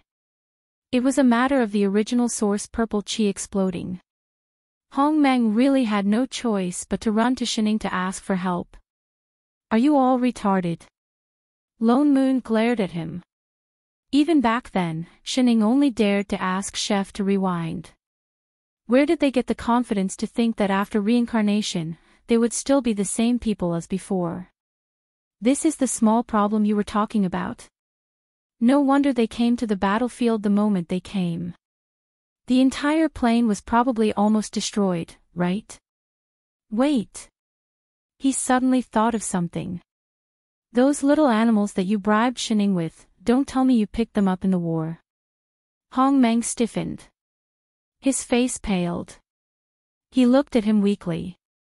How can that be, Assistant Lone Moon? Ha ha ha ha. It was obviously the case. For all #, forget it. He sighed.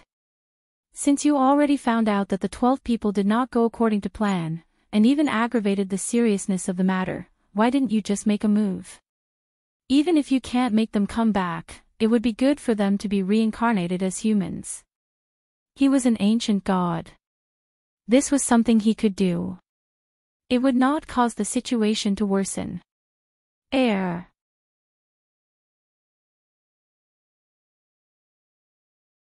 Chapter 500. Hong Meng's smile stiffened. He shifted uneasily on the chair. Actually, I tried, but he didn't continue speaking. His whole body shrunk, and his face was so ashamed that his head almost dropped to the ground. Lone Moon paused. Something connected in his mind. You didn't get beaten up by them, did you? He lowered his head even more. Holy shit. You really lost. What happened to being an ancient god? Even Fatty's face has been thrown away by you guys, okay? My lord. Hong Meng's face was completely red, and his eyes darted around as if he wanted to find a hole to hide in. When they entered reincarnation, in order to suppress those races more conveniently, they reincarnated with their cultivation. So, Lone Moon stood up abruptly. Those 12 people are still at the ancient god level. Yes. Yes. Heh, goodbye. Lone Moon turned to leave. No. Hong Meng hugged his leg and turned to look at Shining. Milord promised to help me. Why are you hugging my leg when you're begging her? Lone Moon tried to pull his leg away. She promised. Go find her and ask her to help you find those 12 people. You caused this yourselves. I'm not going to care. 12, a certain someone who was chewing on a fruit paused. It sounded troublesome. He stood up immediately and said seriously, Father Nyo is right. We can't do anything about this. Chef, go home and cook. Yes, master, no problem, master. Hong Meng. What happened to help? This is not just because of the lack of order. It's because of the birth of spiritual awareness. Fatty suddenly spoke. Hong Meng paused and turned to look. What do you mean? Aren't they the first living beings born in this world? Fatty explained matter-of-factly. Let's not talk about the influence of the turbid chi. Whether it's demon beasts or humans, if there's no guidance, they won't naturally know what order is, right? Causing chaos and getting rid of dissidents is just their survival instinct. Fatty continued. Because no one tells them what's right and wrong. Even if the heavenly Tao were to punish them, they wouldn't know where they were wrong. Therefore, what they lacked was not order, but people who could teach them what order was. Hong Meng was stunned. That was indeed the case. The reason why the 12 ancient gods reincarnated back then was to guide the various races to cultivate normally and end the chaos. It was just that they had gone astray as well. But, I'm afraid that if I continue to interfere. He was really afraid that the more he helped, the more it would become messy. It was already a mess. Aren't you just trying to establish order? Fatty wasn't as worried as him. The situation can't get any worse. Why don't we just tell them what they should do? Ha! Hong Meng was still a little confused. What did that mean? Fatty means. Lone Moon sighed and said, you should open a school first. What do you mean by call? Perhaps it was because Hong Meng was crying out too miserably, and this plane was indeed related to Shining. Lone Moon did not manage to leave. He had agreed to help him rebuild the heavenly Tao. Fatty was right. The reason why it was a mess down there was not only because these races were affected by the remnant chi of chaos and were indeed cruel by nature. More importantly, there was no one who could suppress them and teach them how to be human. No, teach them how to be gods. That's right, those races that were fighting fiercely were all divine races. Originally, Hong Meng and the others had this opportunity because no matter how strong the divine races were, in the eyes of the dozen or so ancient gods, they were just a piece of cake. But Hong Meng was scared out of his wits by the fact that the human race was almost wiped out. He was too afraid that this plane that they had so painstakingly found would be destroyed by them before it could even grow up. What's more, this world had not formed the heavenly Tao yet, so they could not predict the future. That was why they came up with the reincarnation plan to reduce the impact. In the end, the matter was not resolved, and they even lost their own people.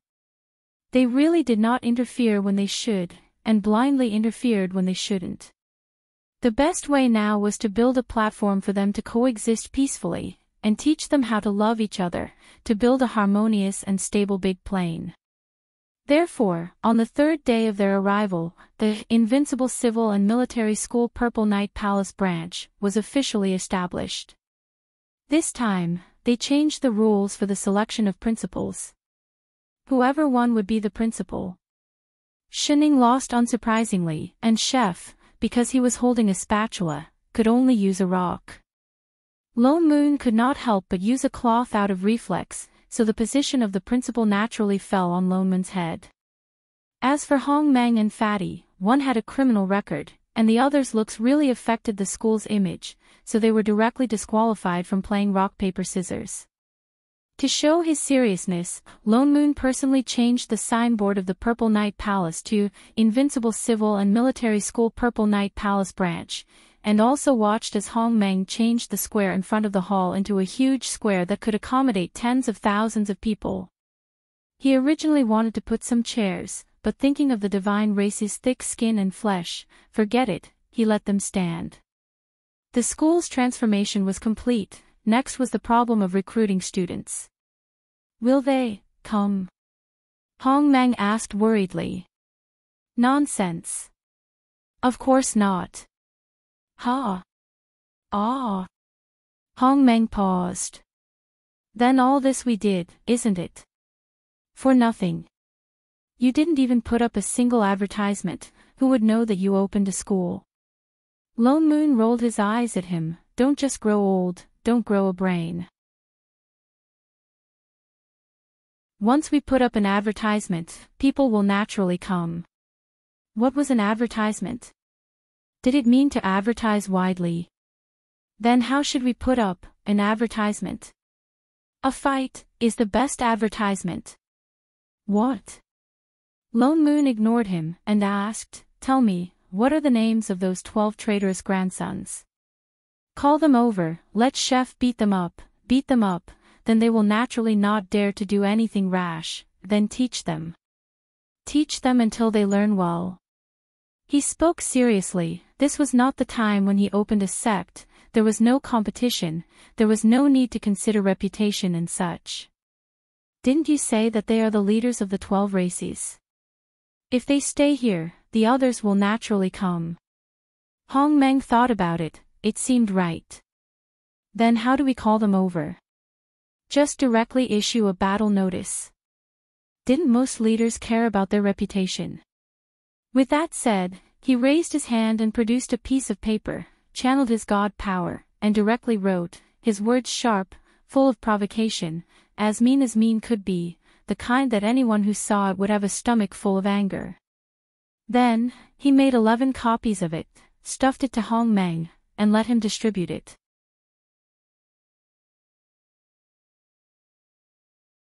Chapter 501. Hong Meng sneaked a glance and immediately closed it again. Luckily it wasn't for him. He would be furious after reading it. Then, he conjured a seal and cast a spell. More than 10 battle invitations turned into flashes of light and flew out. The battle was set for the next day. As divine beings, he was not afraid that they could not make it. Even if the 12 of them joined forces, he did not think that Chef would lose based on his abilities. It was not that he was bragging, but he could crush them all. Even if there was an accident, there was still Shining. So Lone Moon was not worried at all. Then, on the second day, no one came. Lone Moon looked at the empty square, not knowing how to react. Could it be that they were too far and could not make it? No matter, he could wait another day. On the third day, they still did not come. Could it be that the divine beings here did not have the basic ability to cut through the void? On the fourth day, they still did not come. Could it be that the battle invitations were delayed and something went wrong with Hong Meng's spell? On the 10th day, they still did not come. Could it be that they were scared out of their wits by his battle invitations?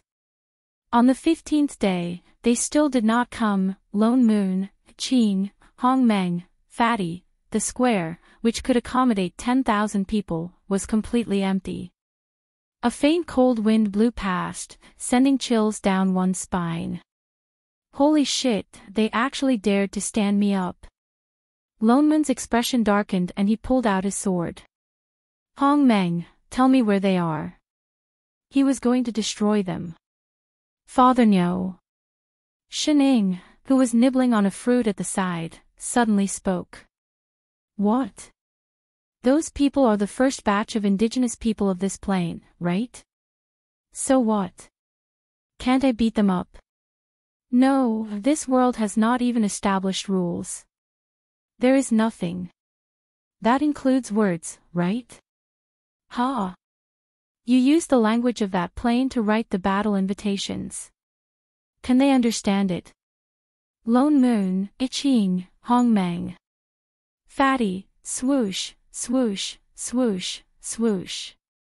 The 4 top experts were stabbed by a knife at the same time. A place called IQ suddenly ached. Although they did not want to admit it, at this moment, they were all idiots. 12 Divine Race Encampment. Half a month ago, something strange happened in the various god clans. A divine object fell from the sky and landed in front of the clan leader. The divine item was squarish and crimson, with a faint golden glow on its body. It was as if it had a mind of its own. Whenever other clansmen approached it, it would fly away and land in the hands of the clan leader. The chief observed it day and night for 10 days and still did not know what it was. When he unintentionally opened it, he saw a long white scroll covered with tiny golden marks. Their appearances were extremely strange, and they would even float up from the god artifact one by one. They floated in the air and radiated light for a long time without falling. They were like glowing insects, emitting radiance in the dark night. It won't disappear until it's closed. The various races were astonished. Indeed, things that fell from the sky were extraordinary. There must be other uses for such a divine object. Thus, after one side investigated, they discovered that all 12 Protoss had received the exact same item. As they didn't like each other, they had a small fight every 3 days and a big fight every 5 days. The 12 god clans, who had a reason to fight and who had no reason to create a reason to fight, felt that they had to fight for such a good thing. Thus, without any doubt, without hesitation, the 12 god clans started fighting again. Chef, who finally reacted and was sent by Father Nyo to personally challenge them, should he rush up and beat them up now? Or should he wait for them to finish fighting, then rush up and beat them up? Chef looked at the sky one last time, calculated the time for dinner and decided not to wait. Thus, he directly went up and beat up the leaders of the 12 god clans one by one. He also took care of a few beasts that were not afraid of death and rushed up to him on their own accord, bringing them back to roast. Then, he looked at the Protoss who were lying on the ground trembling in fear. He took out a stack of paper, one for each person, and forced them over. As he did so, he said with a serious expression, "Invincible Civil and Military School Purple Knight Palace Branch, understand? All the gods." Only when he finished handing out the thick stack of paper did he turn around and tie up the 12 leaders like he was wrapping dumplings. He said word by word, "The few of you must understand." With that said, he dragged a string of people and flew away. The originally noisy scene fell into a strange silence. After a long time, the Protoss finally dared to get up. They looked down at the things that were forced into their hands. Instantly, a voice rang in everyone's ears. It was obvious that someone had learned his lesson last time. Not only could this advertisement be seen, but it could also be transmitted. A low and deep voice shouted from inside. Invincible Civil and Military School Purple Knight Palace Branch is a multifaceted, modern, all-round civil and military school dedicated to training high-end talents of the Protoss and building a perfect new world. Our school now has 5 teachers. 4 of them graduated from the management college in another plane, and 1 of them studied in the same college. All of them have almost perfect teaching experience, as well as perfect personal skills and near-perfect teaching methods. That voice came one after another, with a motivational quality that could not be ignored. Everyone who heard it looked confused, but they could not help but feel an impulse for no reason, especially the last sentence. Do you want to become a stronger Protoss? Do you want to be the best among the Protoss? Do you want to be the strongest Protoss? Do you want to be as powerful as the person who beat up your clan leader? Come to Invincible Civil and Military School Purple Knight Palace Branch. Invincible Civil and Military School Purple Knight Palace Branch is your wisest choice. As long as you study here, you will become the strongest king. What are you waiting for? Hurry up and pick up the electricity beside you. Pui, come directly to Invincible Civil and Military School Purple Knight Palace Branch. Address, Purple Knight Palace, right above Purple Cloud Mountain. Limited places, first come, first served. The Protoss all looked at each other, the passionate advertising message reverberating in their ears. After a long while, someone finally whispered. Is this true? Isn't the one who lives in Purple Knight Palace the old man who often comes to the battlefield to steal corpses and was beaten up by the clan leader? But that person just now was really powerful. Since the clan leader is not here, should we go and take a look? Thus, Invincible Civil and Military School Purple Knight Palace Branch finally successfully recruited its first batch of students. Lone Moon asked Chef to force the sound leaflet, and the publicity was quite effective. After I Ching kidnapped the leaders of the 12 races, within a few days, a large group of Protoss arrived in front of the palace. From a rough look, there were tens of thousands of people. Perhaps it was because Chef happened to be on the battlefield when he beat them up. At that time, there were many people, and the effect of the advertisement was maximized. These people did not retreat at all, but directly turned around and came to Purple Knight Palace.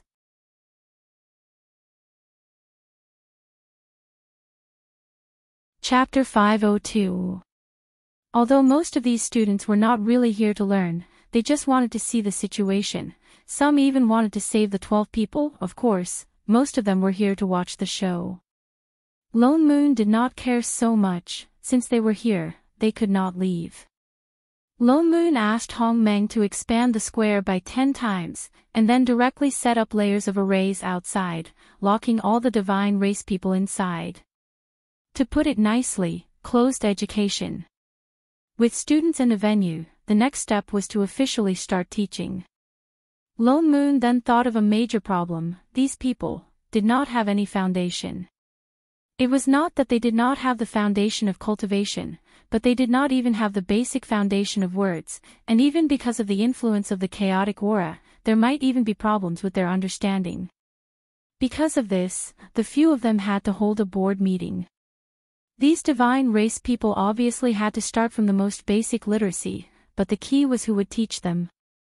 I feel that the teaching standards and methods of our previous world are still more advanced. Lone Moon glanced at Shining. Shining, I have learned for hundreds of years and have forgotten most of it. Why not you teach? Ha! Shining, who was suddenly called, was stunned.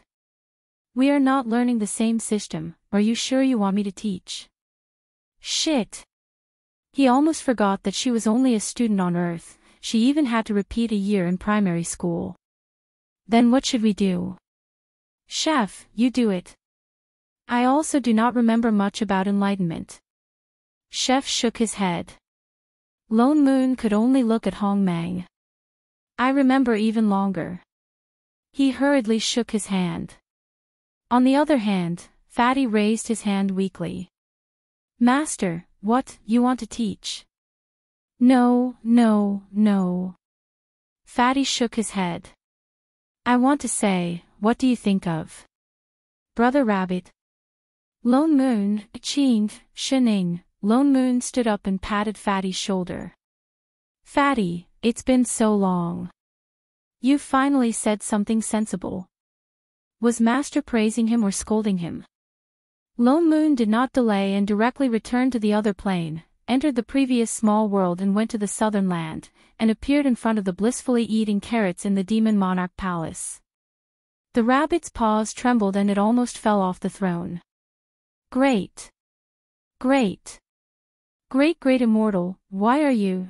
Before it could finish speaking, Lone Moon pulled its ear over and said seriously, Rabbit, I'm giving you a chance to ascend to immortality. Oh, no, I'm giving you a chance to become a god. Do you want it? Ah, dong. This time, the rabbit really fell down. Was it hallucinating? Is identical to, it was stunned for a long time before it nodded stiffly. Yes. I do, but it was just a rabbit. Becoming an immortal was already an extravagant hope, let alone becoming a god. As long as you think about it, I'm leaving. Lone Moon did not waste any more time talking nonsense with it. He picked up the rabbit and left. The rabbit was dumbfounded. By the time it reacted, it had already been thrown in front of a large group of strange animals. There were so many of them that it couldn't even see the end of them, and every single one of them was emitting a divine aura that made it tremble with fear. Rabbit's legs turned to jelly. If not for Lone Moon holding onto it, it would have fallen to the ground.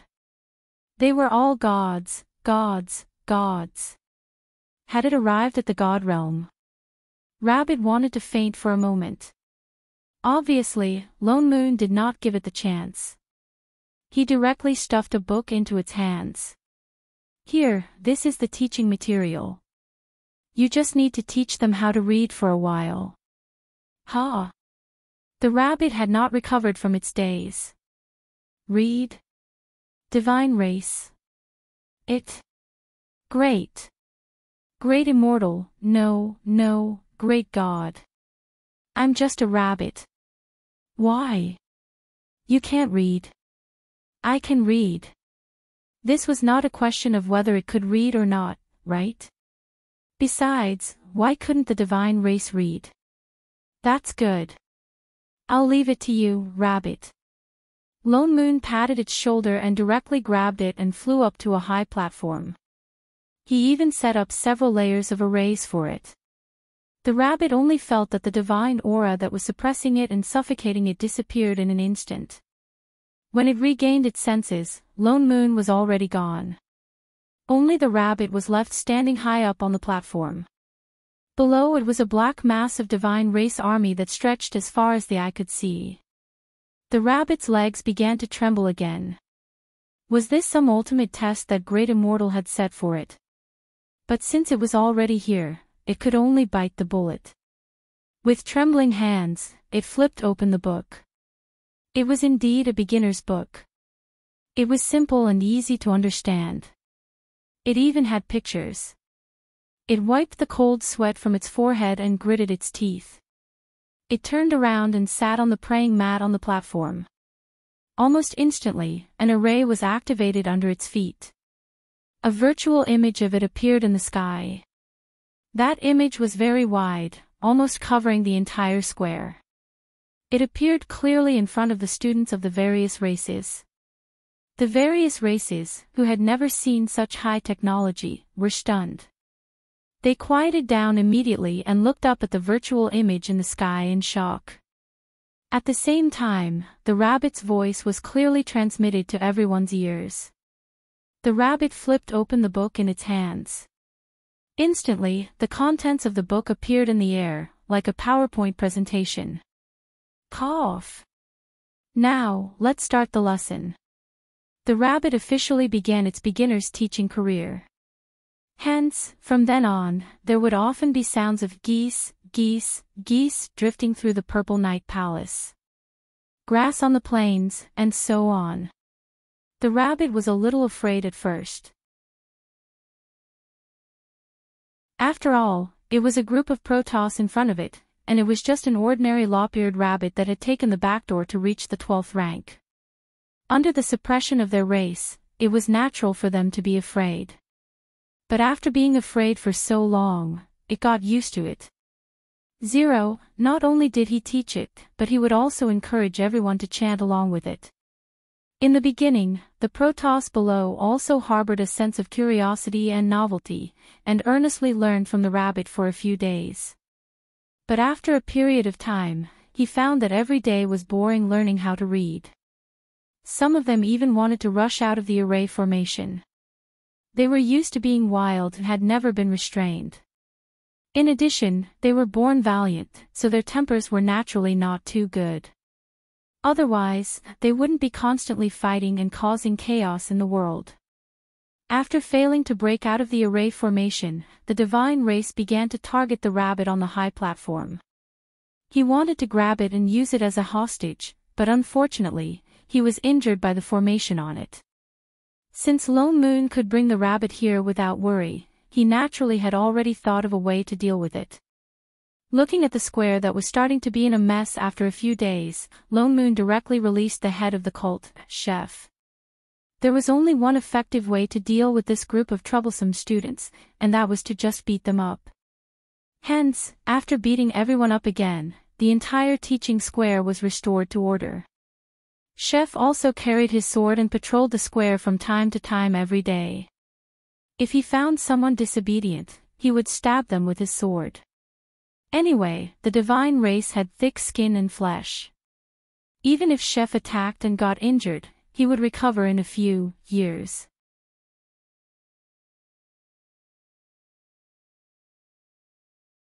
Chapter 503.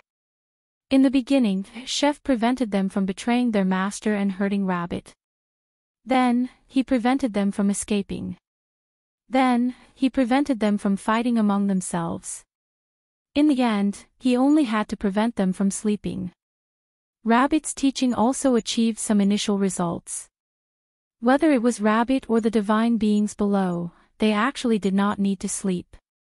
In other words, there was no need for breaks between classes. They could continue teaching day and night. As a chatterbox, Rabbit had an extraordinary obsession with teaching. If they did not understand it once, he would say it twice. If they did not understand it twice, he would say it 10 times until they understood. Especially after discovering that they could not hurt him at all, he completely let go. He used his full level of verbal cannon. At most, he would chew on a carrot halfway to adjust his words. In fact, when he encountered a disobedient student, he would even stop and patiently guide them to give him some advice. Sigh, why do you have to do this? You know that you can't break this array and will even suffer a backlash. Why would he do such a foolish thing that would only bring him more benefits than benefits? Can't we be a little more peaceful? I'm here to teach you how to read. As long as you know and learn, you will learn in a few years. As the saying goes, one can only become a demon after suffering the hardest. Blah blah blah blah. Hey, Supreme Divinity, what are you doing? How can you bite the divine friend beside you? As the saying goes, one must abstain from eating before one can cultivate. They are at least classmates who listen to classes together. How can you eat them? No matter how big the grudge is, with such feelings, it is time to let it go. You have to know. Blah blah blah. Oh, and that student who is scratching his feet. Please put them down. Can't you see that the students beside you have all fainted? We are all gods. We are fated to be gathered here. We should understand and respect each other. Can't you continue to scratch after school? Anne. Blah blah blah. If Rabbit's teaching skills were at level 1, then his ability to talk nonsense was at level 10. He would definitely read until you started to doubt human beings. No, the kind that doubted divine beings. At first, the divine beings did not know how to respond. They could only grit their teeth and listen to him until they felt that the whole world was filled with his persuasion. What was worse was that in order to help them learn how to read as soon as possible, the array that Lone Moon set up on the platform was directly connected to their divine senses. In other words, no matter what he said, the words would appear in the minds of the people listening below like subtitles. Therefore, as long as she opened her mouth, the golden words would drill straight into the minds of the gods, the kind that could not be blocked. No one could withstand such a barrage of attacks. So in the end, whenever it opened its mouth and said, that, all the gods burst into tears. We were wrong. I won't do it again. Master, I beg you. Can we go to class normally? You're worth teaching. The rabbit nodded satisfactorily and nibbled on a carrot while it was at it. The completely unemployed teaching director I Ching, it was better for him to return to the rear hall and help his master cook. Lone Moon also expressed his approval of the quality of Rabbit's teaching. Even his attitude towards Fatty was much better. He also began to consider the idea of letting the rabbit take on a few more classes after the literacy class ended. Of course, as a reward for an outstanding employee, he waved his hand and approved Rabbit's request to open up a plot of land at the back of the mountain to plant some radishes. Hong Mang. The floor seemed to be his. Rabbit taught for a whole 3 years. As it did not stop day and night, it taught like a cramming duck. It finally allowed these tens of thousands of illiterate people to lay a good foundation of words. Especially in the later stages, when Rabbit often wanted to reason, causing them to be highly nervous. Almost all of them could repeat fluently after Rabbit said it once, or else Rabbit would say it 100 times. Lone Moon also felt that it was time to start teaching other classes, so he decided to take a break and rest for a day. It would be his turn to teach starting tomorrow. Almost at the same time that Rabbit walked down the stage, all the gods heaved a sigh of relief. Their backs that had been straight for several years were instantly lowered. Some could not bear the sudden relief and fainted directly. Too scary. Even scarier than the one with the sword. So the so-called rabbit race was actually such a scary race. All the gods trembled in fear. Rabbit, who had finally finished class, was already happily pulling his good friend Fatty to plant radishes. After all, he had eaten them for 3 years and had finished all the stock. Lone Moon was supposed to start teaching the next day, but he realized that those gods who had fainted had not regained consciousness, so he had to delay it for another day. On the 3rd day, he started the 2nd class. This time, he was the one teaching personally. The first class was about transformation. That's right, although all the gods here were born with the art of transformation, but they could only change their original form, become bigger, smaller, and different colors. For example, in the field now, everyone had compressed their bodies to become several times smaller, otherwise they would not be able to sit down at all. But none of them could transform. The so-called transformation was to transform into human form, not a simple illusion or something like a temporary image, but the entire body and meridians had to change.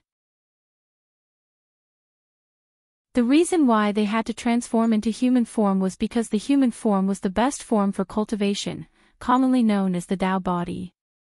Transforming into the Tao body was the first step to entering the Tao.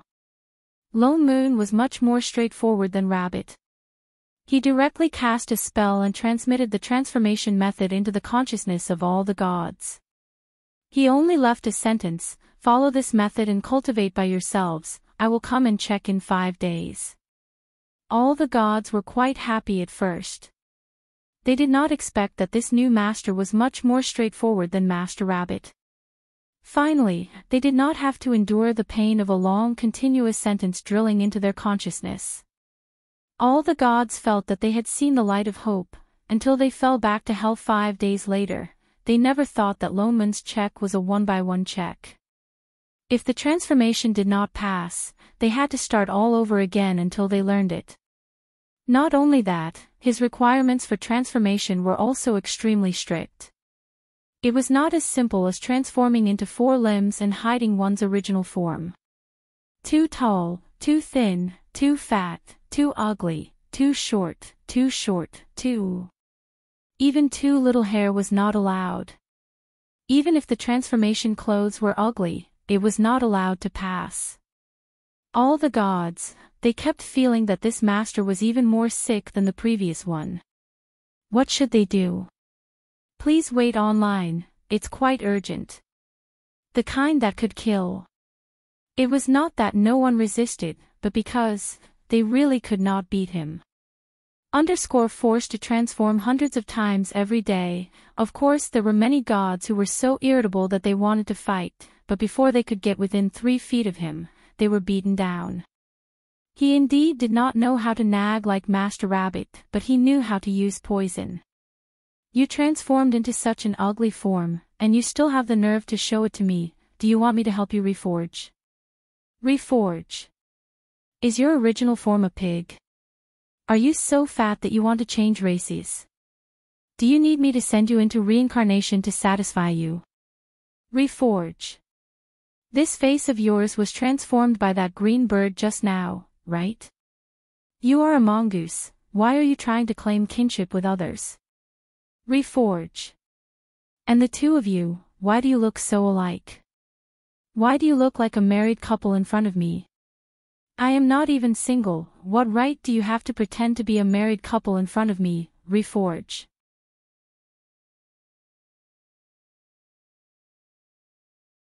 Chapter 504. Towards the end, Lone Moon said coldly, "If you can't even transform properly, you can only be little animals to be eaten." Lone Moon did not know if it was because he had a problem with their low efficiency of transformation or because he was tired of beating them up so badly. At first, the races didn't know what he meant. Until the next day, he asked Chef to move the kitchen to the empty space in front of the hall. In front of the races, he took out the corpses of his kind. He began to boil water, pluck feathers, cut, fry. At a table not far away, sat a figure dressed in red, holding chopsticks and knocking on the bowl, asking from time to time, "Chef, are you done? I'm so hungry." Sigh, why did he move the kitchen? It was already a minute late.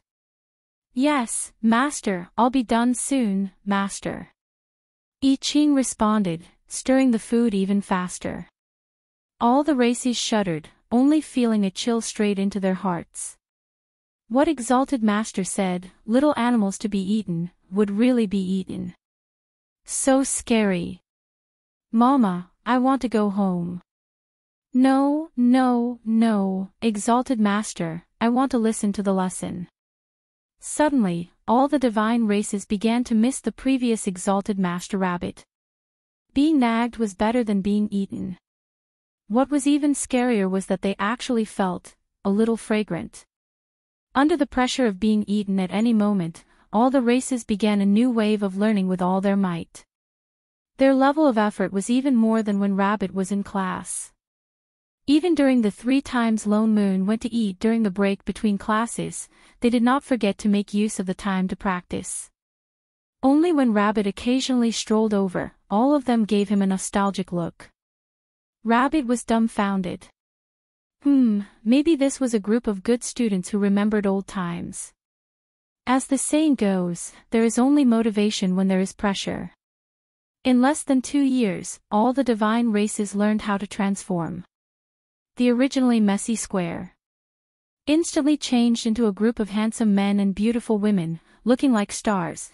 It could be said to have set the high standards of the divine race's attractiveness.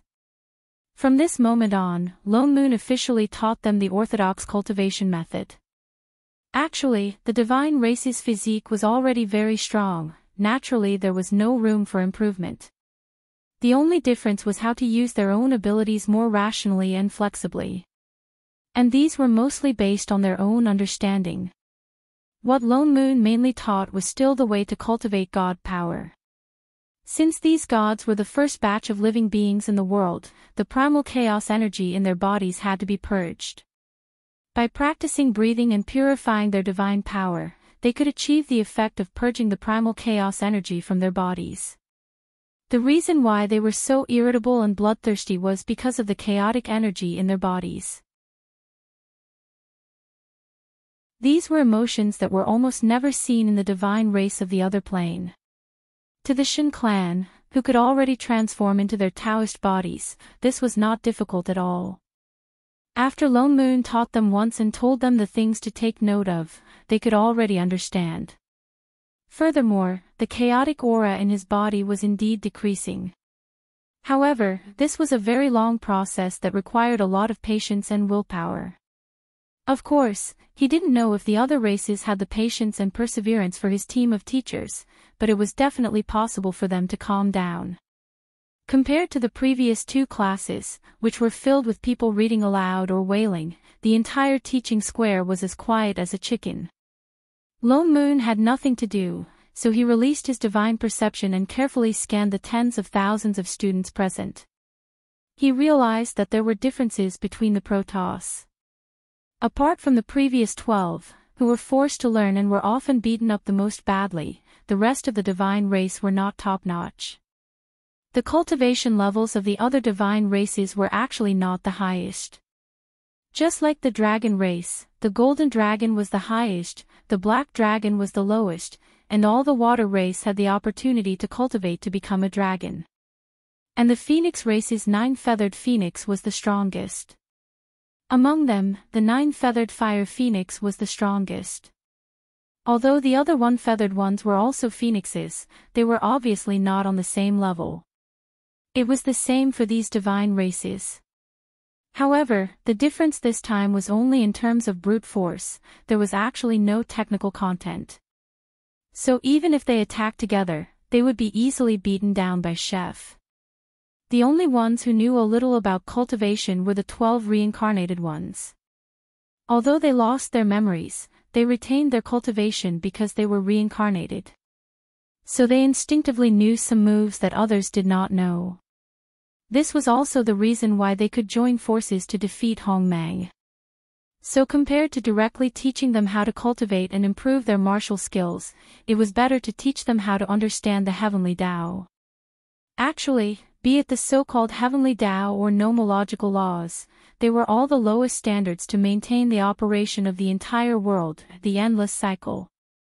This was like the lowest bottom line of this plane. Within this bottom line, all living beings were protected, living and multiplying, the cycle of reincarnation.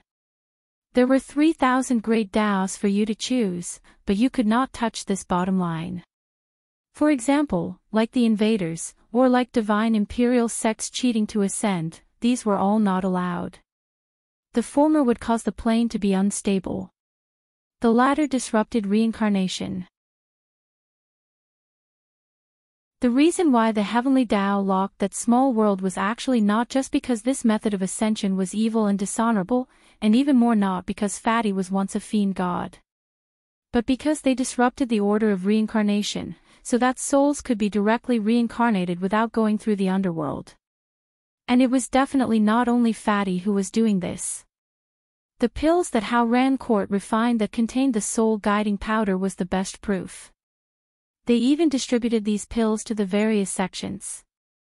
This way, even if they were already dead, they could use the same method to reincarnate into the same small world, and then just walk the path of cultivation again. They must have their own internal ranking to decide who could enjoy Fatty's flesh and blood first. This way, they seriously violated the Heavenly Tao's bottom line, so the Heavenly Tao directly sealed the realm gate. Don't you want to ascend? Then none of you can think of ascending. Anyway, those who had not reincarnated in the underworld were consuming their own souls. Even if they did not discover the abnormality of this small world, after a long time, the Heavenly Tao would naturally be able to make this group of people who violated the bottom line disappear forever. Thinking of this, Lone Moon heaved a sigh of relief. He knew what he had to teach these divine beings who were born at the top of the food chain. Of course, he could not directly tell them what was going on with the Heavenly Tao. He recalled the previous plane, all the concepts about the Heavenly Tao rules, and recalled some of the Taoist information that he found at Xinying's place. After organizing his words, he officially began his lecture.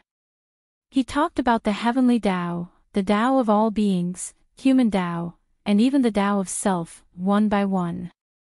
Then, he found a few Taoist classics such as Tao Te Ching, Peace Sutra, De Tao Luan, and so on to support the stage. He first read them, but worried that they would not understand, he carefully explained them in the vernacular.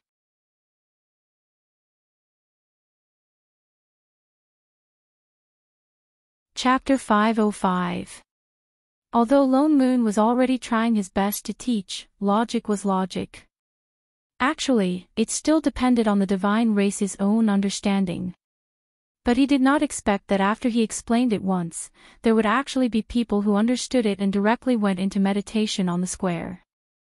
And there were 4 or 5 divine races, the god power around them instantly became many times denser, their bodies began to appear with a soft blue light, and faintly with some heavenly power, causing the divine race beside them to jump in fright.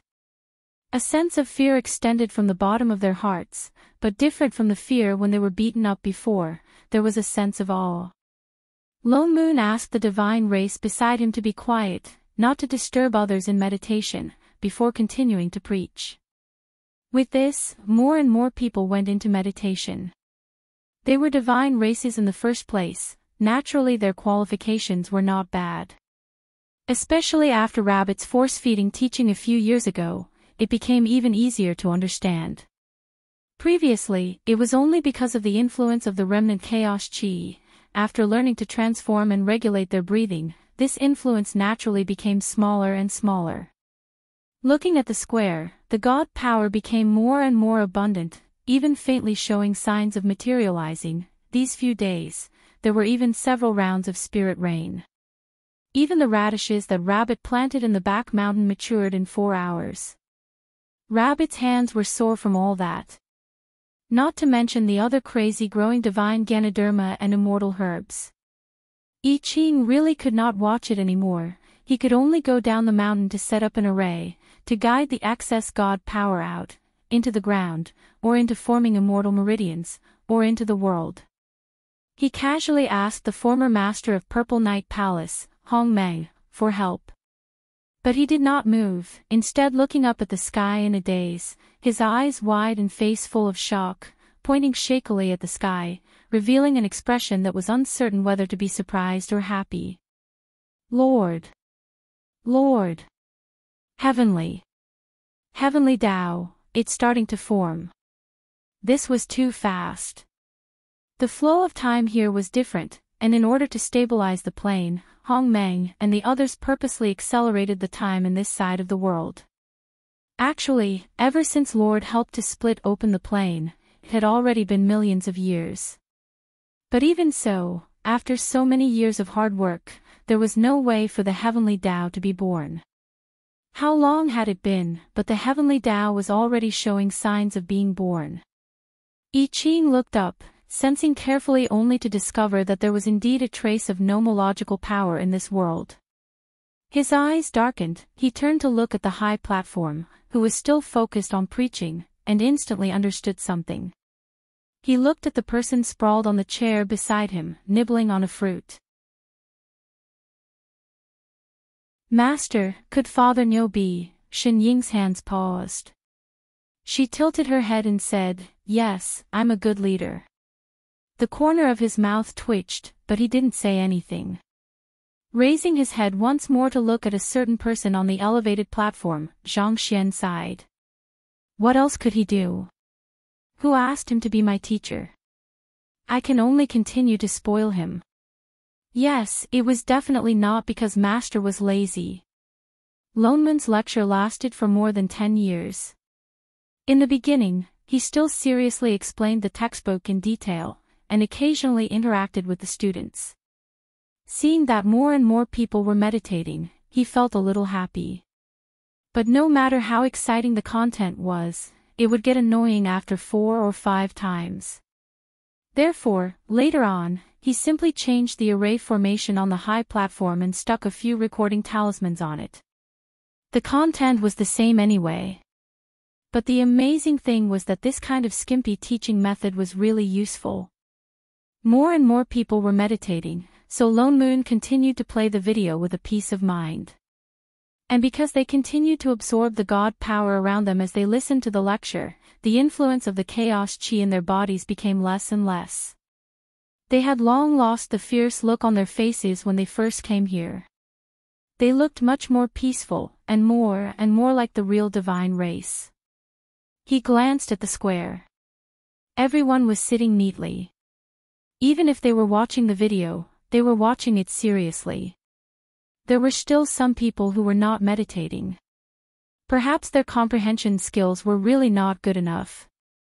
He thought for a moment, then opened the array formation that imprisoned them.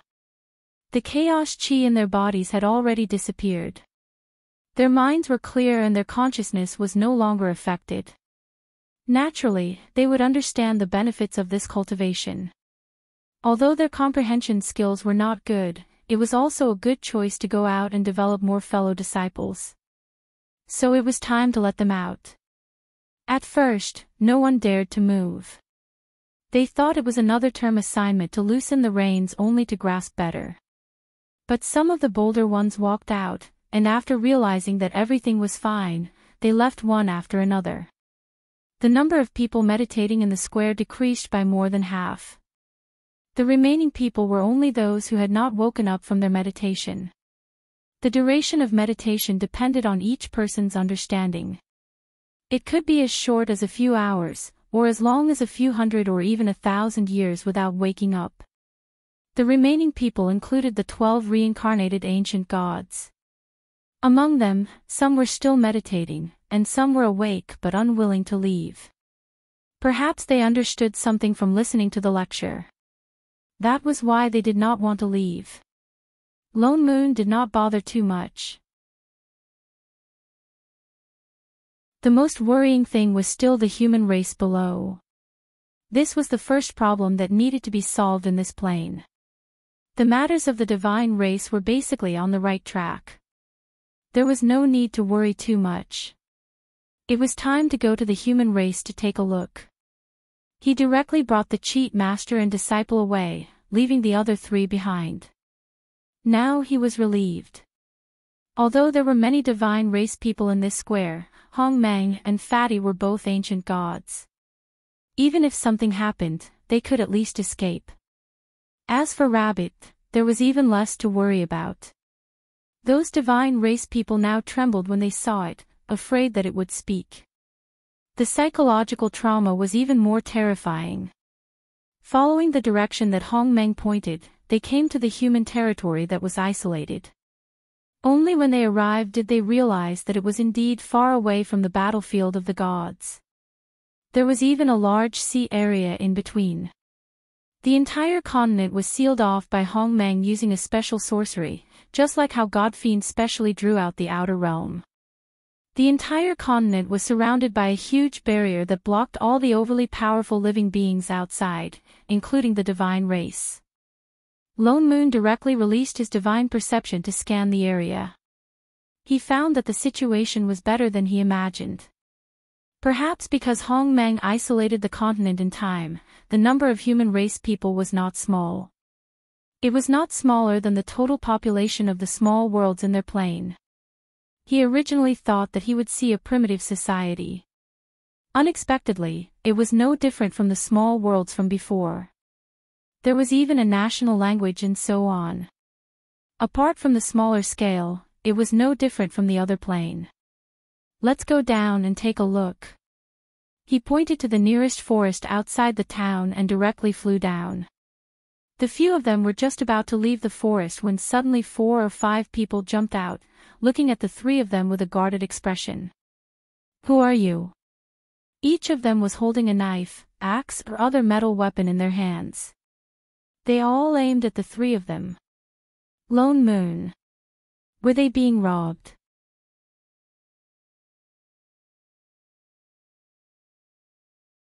Chapter 506. Seeing that they didn't respond, the leader, a tall and strong man, waved the knife in his hand and shouted, "Where did you come from? Do you have a travel permit?" Travel permit? Lone Moon was stunned. So it wasn't a robbery. He quickly put on a professional smile. "Big brother, who's your big brother?" The man interrupted him directly, his eyes even more guarded. "Cut the crap, hurry up and take the travel permit, otherwise don't blame us for being rude." Lone Moon was speechless. This was the first time in his life that he encountered a failure in a negotiation. He was just thinking about what the travel permit looked like and whether he should directly make one for the other party to see. "Hurry up." Another younger man at the side also urged, and even glanced at Shining, who was closest to him. "Travel permit." "No." Shining tilted her head, but handed over a fruit. "Do you want the fruit?" Lone Moon's mouth twitched. "Shining. Don't make trouble, who would want your fruit, and the one in your hand, isn't it the one that wasn't ripe last time, the one that you wanted to give to him but didn't? Can't you show some sincerity when you treat people to food?" He was about to explain, the man opposite glanced at the fruit, turned to the others and said, "This person is fine." With that said, he took the fruit and even pulled Shining to his side, and then continued to take out his weapon, pointing it at him and Chef. Lone Moon, "Ching, how could this be freaking possible? Where's yours?" The man continued to look at the 2 fiercely, grabbed the weapon in his hand and shouted, "Those without a travel permit are transformed from those man-eating monsters. Catch them." As soon as he finished speaking, the others all took up their weapons, ready to stab. "Wait." Lone Moon thought of something in a flash, the corner of his mouth twitched, and then took out a bag of pastries and handed it over. Chef also reacted and took out half a pork knuckle. Those people took it suspiciously, picked it up and tasted it, then put away their weapons. "If you have a travel permit, you should have said so earlier, it wouldn't be good if there was a misunderstanding." The leading man looked at the 2 with some dissatisfaction, as if blaming them for being too slow. He thought for a while and added, "But your travel permits are quite delicious, how do you make them?" Lone Moon, "Iching, are you sure you're checking for directions and not robbing? Alas, the town hasn't been peaceful recently. That's why the checks on the people who come and go are stricter." The man sighed and continued, "You're not from here, right? Please don't be offended. We're doing this for the sake of the town's safety." Lone Moon regained his composure and immediately stepped forward. He resumed his businesslike smile and asked, "You're flattering me. This is how it should be. We can understand. May I ask, Big Brother, what has happened in this town?" "It's all because of those monsters." The man sighed and said, "Recently, more than a dozen people have gone missing in the town, so we are strictly checking the road passes. Alright, don't stay here any longer. Hurry up and enter the city. It'll be easier to bump into them when it gets dark. After saying that, he waved his hand to urge them. Lone Moon did not continue asking. He pulled Sheneng and Chef towards the direction of the town. He vaguely guessed that the monster they were talking about should be something like a demon or a spirit beast. And one that could transform. But he did not know why its food was a road pass. When they reached the town, he looked up. There was indeed some demonic chi left in the town, but the demon might have already left. He turned to a peddler who wrote, selling road passes, and asked. Only then did he know that demons' food was humans, so they usually did not bring other food with them. And most demons retained their bestial nature. They were selfish and protective of their food. They would not share their food with others.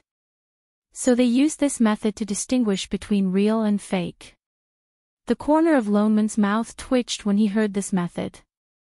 This method could at most identify some little demons who did not understand the world. If they really wanted to harm people, it would be strange if they could. But thinking about it carefully, there were no cultivators in this plane. It was already not easy for them to think of this method. Could he say that it was fortunate that there was a chef in their team? Otherwise, they would probably be thought of as accomplices of the monsters. The three of them walked around the town for a day. They basically knew the situation on the side of the human race. When Hongmang isolated the human race, they only cared about the chaos of the divine race. They forgot that there were also demon beasts, demons, beasts, and so on in this world. So the human race was still quite dangerous. Their biggest advantage was the advantage of numbers. When they met the alien races, they basically had no power to resist. Just like the demon that had already eaten more than 10 people in this town. They might not be able to defeat it if they really faced it. The final solution was to move away from here. Therefore, the best way to solve this problem was to teach the human race how to cultivate. So that they could have the ability to protect themselves when facing demons and ghosts. In other words, their school had to continue. They might even have to open a second branch. Father Nyo, are we going to advertise again? I Ching asked subconsciously. Of course we have to advertise. Wait, why did you pull out your sword? Seeing that Chef had summoned his sword out of habit, Lone Moon hurriedly pressed it down. Not advertising. I Ching tilted his head. Tell me, who are we going to fight this time? I'll be in charge of fighting. You'll be in charge of advertising. Who said we're going to fight? No, I'm not talking about advertising. I don't mean fighting. What was he so excited about? I Ching was stunned. Didn't the divine race beat them up last time? Wasn't advertising a verb? Fighting is only suitable for the divine race. Lone Moon glared at him. How can civilized people like us draw our swords so easily? Not even a kitchen knife. Then what should we do? Same rules. Let's build a sect first. Human cultivators should be much easier to teach than the divine race. After all, people who lived under the shadow of demons and ghosts all year round should be easier to deceive, no, recruit. All right. I Ching nodded. After thinking for a while, he took out a map and said, This is the map of the human race that I asked Hongmang for before we left. If you want to build a sect, you can choose a location based on this map. Lone Moon took a look. Indeed, it was the whole picture of this isolated continent. It was surrounded by the sea and was independent of the entire plain. He did not choose within the continent. Instead, he chose an immortal mountain near the coast. Seeing that he had chosen, I Ching continued. When I came out, I caught a newborn immortal meridian at the foot of the mountain. If we build a sect here, we can plant the immortal meridian here. Yes, this place is isolated all year round. Compared to other places, the spirit chi is indeed too thin. Not to mention the divine race's territory that was full of god power. Not bad. It's hard for you to think of collecting an immortal meridian. Wait.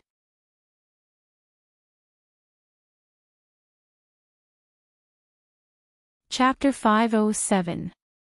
Lone Moon narrowed his eyes and scanned Chef from head to toe. Why do I feel like you're acting weird recently? It's one thing that you're not following Shining around and causing trouble, but you're even helping her. He was too obedient. Tell me, what did the two of you do? I Ching stiffened for a moment, still maintaining his poker face. His eyes turned toward Shining, and then he shook his head hard. No, we didn't do anything shameful.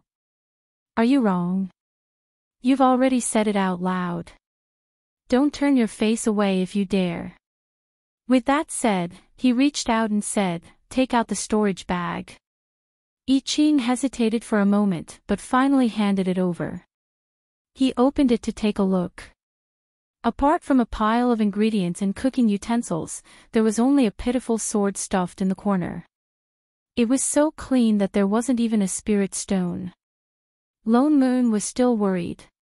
He turned and reached out to Shining. And yours? I don't need to go through security check, do I? Shining grabbed her bag tightly. You have to go through security check. Alright, you have to return it to me. She quickly took out a few fruits and held them in her hands before handing them over. Lone Moon opened it to take a look, and his mouth twitched. He had thought it was just an ordinary storage bag, but when he opened it, there was a huge storage space inside, almost as big as a small mystic realm. Not only that, there was really a place inside that could be planted, and a forest of spirit fruit trees. No wonder Shining didn't go to pick the fruits even though she didn't stop eating. So it was planted here. Needless to say, this small mystic realm that looked like a storage bag was definitely secretly given to her by Chef to cultivate. Not to mention the mountains of snacks and pastries. Was she going through winter? How much food did she stock up? More importantly, some of them even he had never seen before. This little bastard who ate all the food alone. She actually had the cheek to snatch food from him. That was too much. I'm not confiscating half. He waved his hand and took away half of the food inside, along with the ripe fruits on the tree. That's it, I'm leaving. Lone Moon stuffed the half-empty bag back and turned to walk across the street. Motherf ****. Master, don't be anxious. Seeing that he had walked far away, I Ching silently took out a storage bag that looked exactly the same as the one he had just seen and sent a voice transmission, your bag is here. The one that Father Nyo searched just now was just a spare. Good chef. Shining immediately took it. And, thank goodness there was a bigger one. Master. I Ching looked at Lone Moon who had already walked far away and said hesitantly, Father Nyo, did you see something? We still have to continue. That gave him a fright. Shining looked up at him and patted his shoulder. Up until now, everything is fine. But if in the future, don't worry, he is Father Nyo. What should I do now that I'm even more worried? He would definitely flip out, he definitely would. What are you two waiting for? Lone Moon turned back and called out to the two of them, we'll stay here tonight. I've already booked a room. Hurry over. Yes, Father Nyo, no problem, Father Nyo. He decided that he had to stock up more food for his master now. Who knows, he might really run out of food in the future. The night was dark like water and the full moon hung high in the sky. Perhaps because there was a monster outside the town causing trouble, the town was already silent at night. Under the moonlight, wisps of demonic chi began to appear in the forest outside the town. Lone Moon pulled I Ching and Shining out of the town, searching for the wisp of demonic chi that he felt during the day and headed straight for the forest. Immortal cultivators had not started appearing in this plane yet, so the best way to spread the word was to subdue this demon and let the people in the town know what a cultivator was. He had already noticed during the day that the one causing trouble in this town was only a small demon. Its demonic chi was very weak and it was hiding in this forest. Lone Moon originally thought that it would take them a while to find it. Unexpectedly, less than 2 minutes after the three of them entered the forest, a figure came out of the forest and fell in front of them. When it fell, it hit a rock and even moved to the side before letting out a cry of pain. Lone Moon, Shening, Viching, perhaps seeing that the three of them were indifferent and had no intention of going forward to help it up, the fallen figure did not get up, and then let out an even louder cry. Hey, it hurts. The three of them still did not move. Finally, the other could not take it anymore and turned to look at them. With some surprise and a little anger, it reminded them, "Aren't you going to help me up?"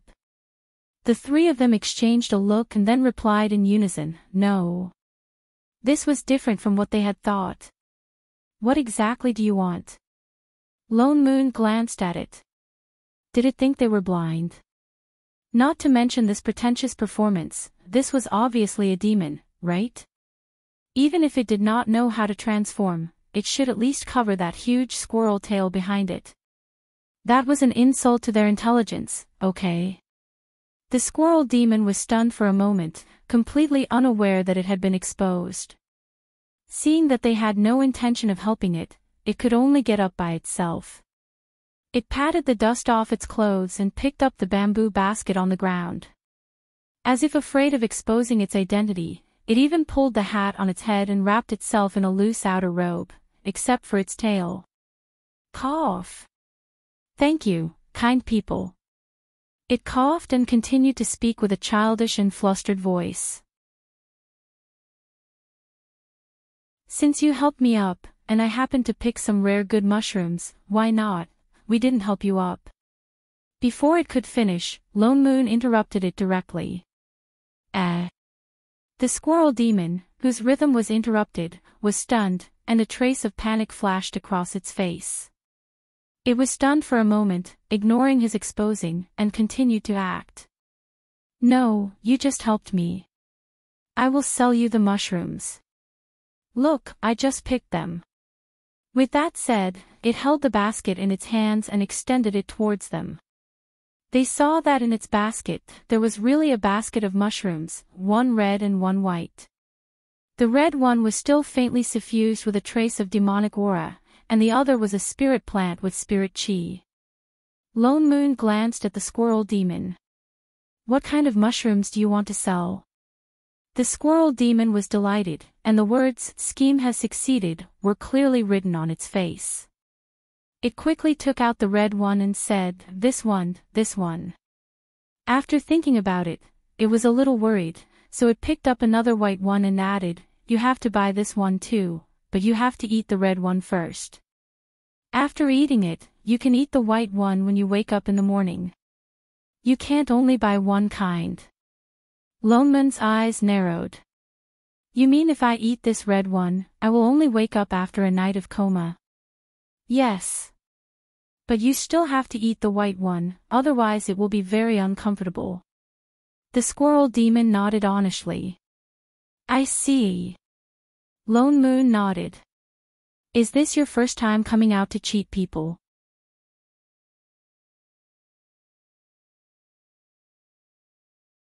Chapter 508. How did you know? The squirrel demon answered subconsciously, then reacted and looked at him with wide eyes, panicking. You.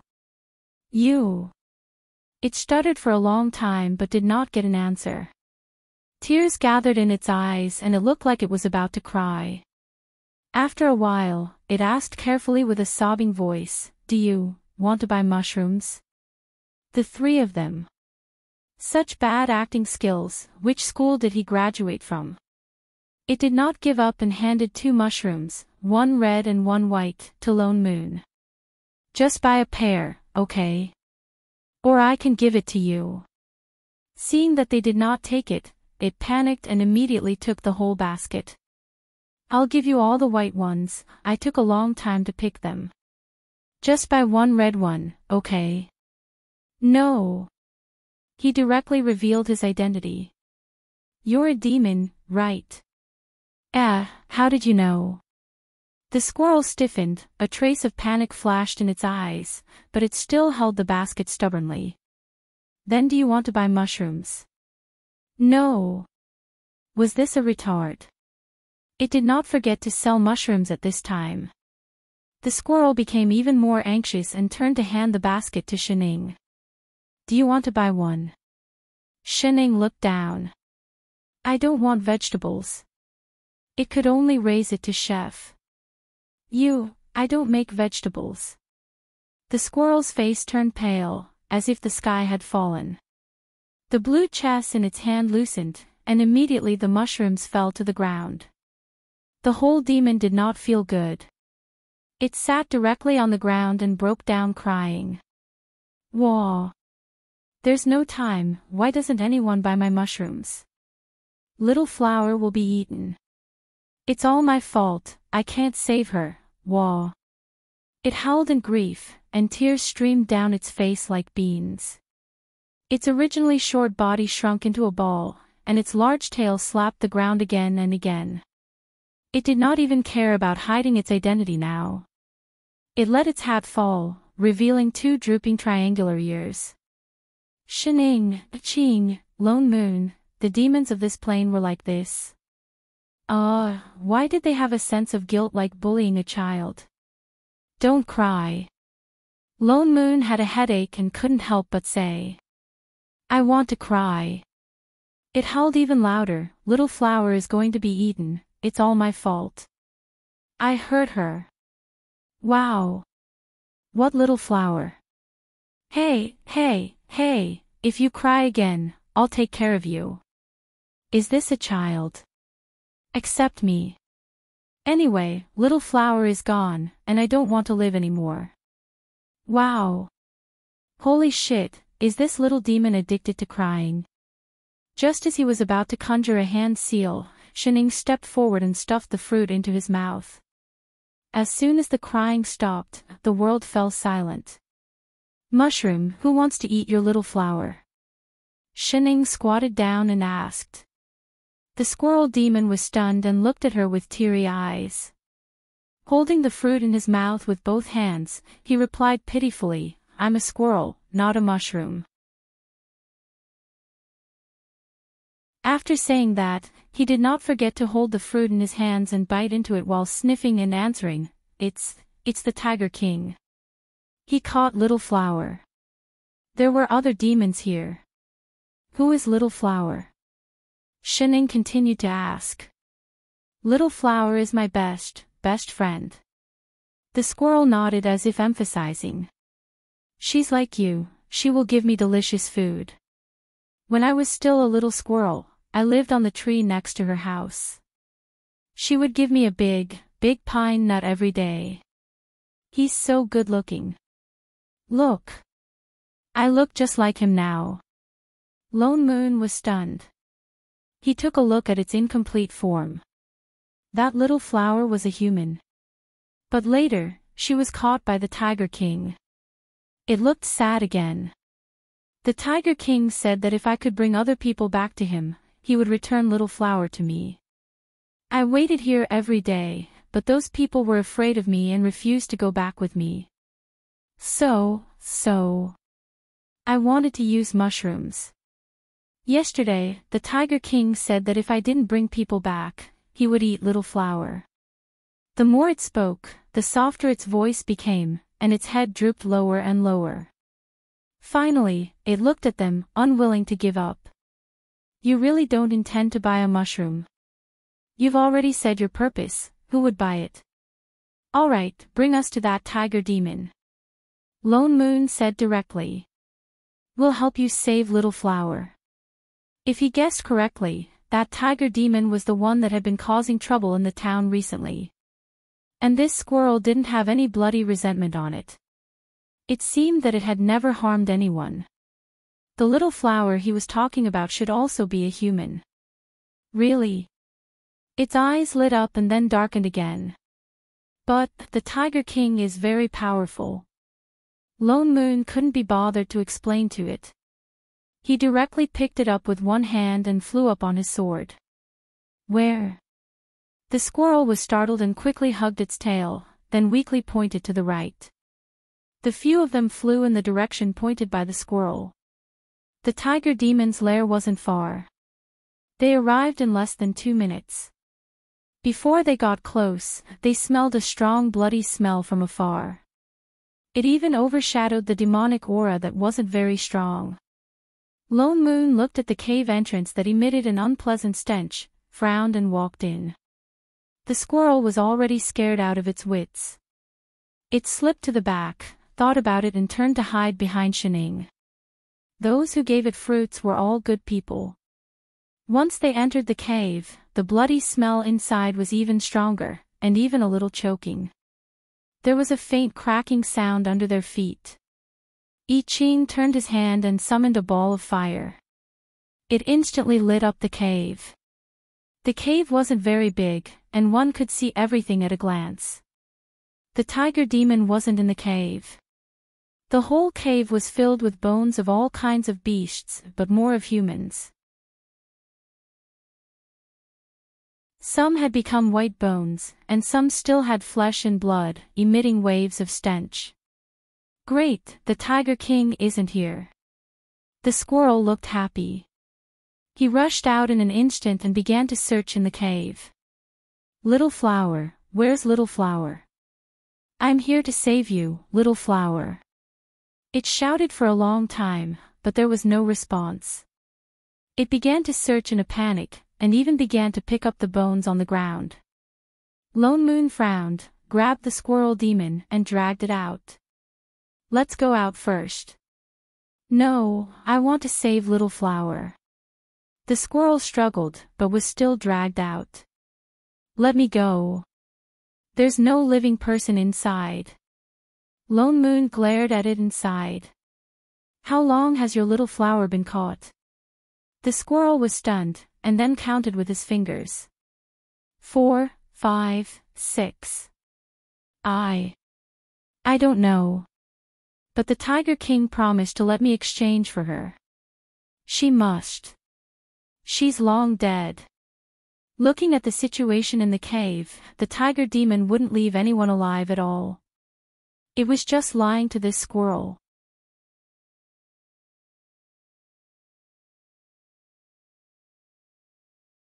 Chapter 509.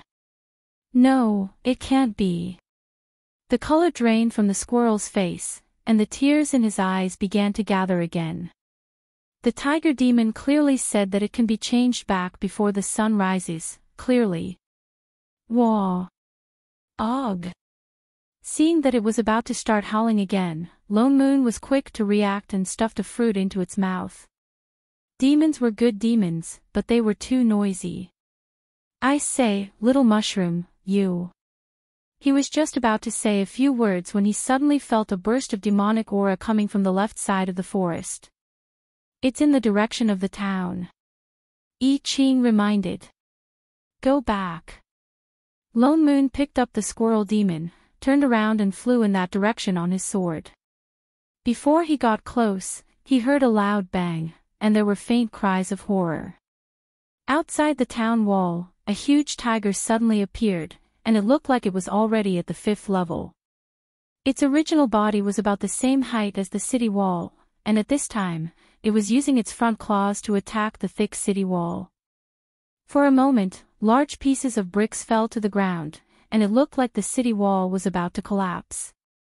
Tiger! Tiger! Tiger King! The squirrel recognized it at one glance, and his body trembled. Lone Moon's eyes darkened, saving them the trouble of looking for it. Chef, it's time to advertise.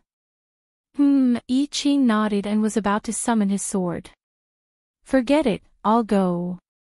Lone Moon suddenly changed his mind, and casually threw the squirrel to him.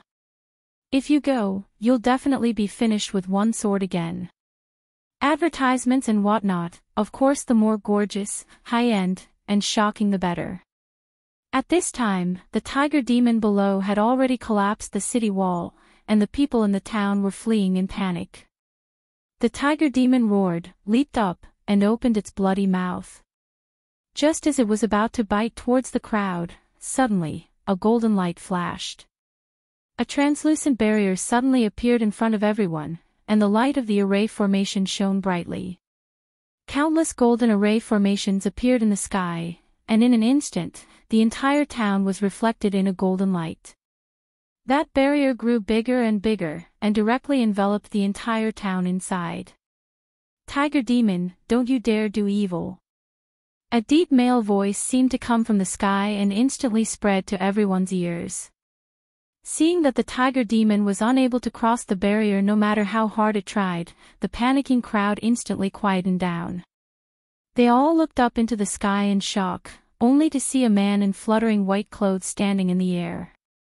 His body was surrounded by white light, making it hard for people to see him clearly, but they could not help but feel a sense of unreachable distance. I Ching and Shining quietly snuck into the crowd, watching Father Nyo's grand show-off. Lone Moon changed his hand and conjured another seal.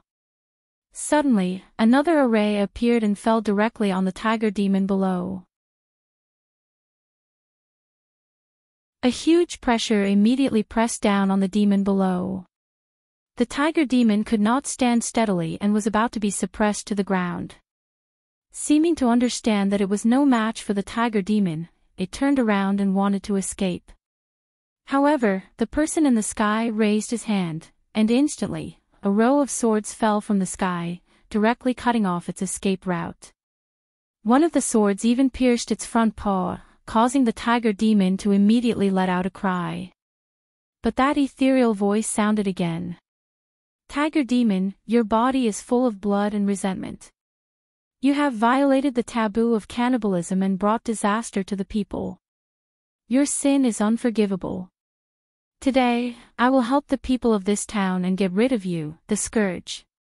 With that said, he conjured a seal with one hand and instantly, a huge sword appeared in the air, shining with golden light and blinding. The tiger demon wanted to escape in fear, but it was suppressed by the sword chi and could not move. It could only watch as the huge sword fell directly, and the whole demon tiger instantly stopped breathing. The townspeople were all stunned. After a long while, they reacted with a face full of excitement. "That monster is dead. That monster is really dead. That's great, we don't have to escape anymore. He saved us and killed that monster. That person can actually fly, and can even kill such a huge monster. Yes, and those just now. What exactly is he? Could it be that he is, the crowd pondered for a long time, but did not come up with anything. Shining, who was watching from the side, added casually. He's an immortal. The crowd was stunned, and suddenly came to a realization. They cheered even more excitedly. Yes, it's an immortal, it's definitely an immortal has come to save us. Only immortals can use this kind of immortal spell, he is definitely an immortal. An immortal has descended to the world to help us subdue the monster. The crowd became more and more excited as they spoke, and some people were already bowing to Lone Moon. Only then did Shining continue to eat her fruit. Yes, the importance of a supporting role. Seeing that the effect of the advertisement was almost over, Lone Moon then removed the array around them, leaving only a few spells to illuminate and create the atmosphere. Only then did he continue to maintain his unfathomable business expression, turn back to look at the townspeople on the ground, and still use that ethereal voice to speak. "You don't have to bow to me, I just happened to pass by this place. Perhaps I have fate with this place, so let me give you one more piece of advice." He sighed and continued, "Now that demons are running amok in the human world, those who are fated can go to the Eastern Immortal Mountain to seek the path of immortals, learn the art of subduing demons, and solve this disaster." With that said, without another word, he turned and flew toward the east on his sword. In a short while, he disappeared without a trace. Even the dreamy light in the sky slowly dissipated, leaving only a huge tiger carcass at the city gate. Everyone looked at each other, and began to recall the words of the immortal before he left, to seek the path of immortals, to learn the art of subduing demons. Did the immortal mean that mortals could also learn immortal spells? Everyone's eyes lit up, their faces full of eagerness. 100 miles away. Can we go home and cook? Shining laid lazily on a rock at the side, not wanting to move anymore. Of course not. Lone Moon refused. Ha! Shining was stunned. Didn't they finish the advertisement? How can we just advertise once? There's no Weibo here, the transmission of information is slow, we have to go to a few more places, and let everyone know that we can cultivate. He turned to look at the two people who had only done the supporting role from the beginning to the end. I'll go alone, you guys can't help anyway. With that said, he tore the person from the rock and threw her to Chef. You guys go to the place you chose last time, plant the immortal meridian, and build the sect first. Planting the immortal meridian is no problem. I Ching frowned and answered, but the house? Who's going to build it? Lone Moon was stunned, only then did he think of this question. I Ching frowned and said casually, we already had the places we used to live, the only invincible sect that was built by Rabbit, now there's no rabbit here. With that said, 3 pairs of eyes immediately turned to look at a certain little squirrel selling mushrooms. The squirrel trembled, and immediately shook his head like a drum. I only know how to plant mushrooms. What's the use of you? This was the most useless little animal they had ever picked up.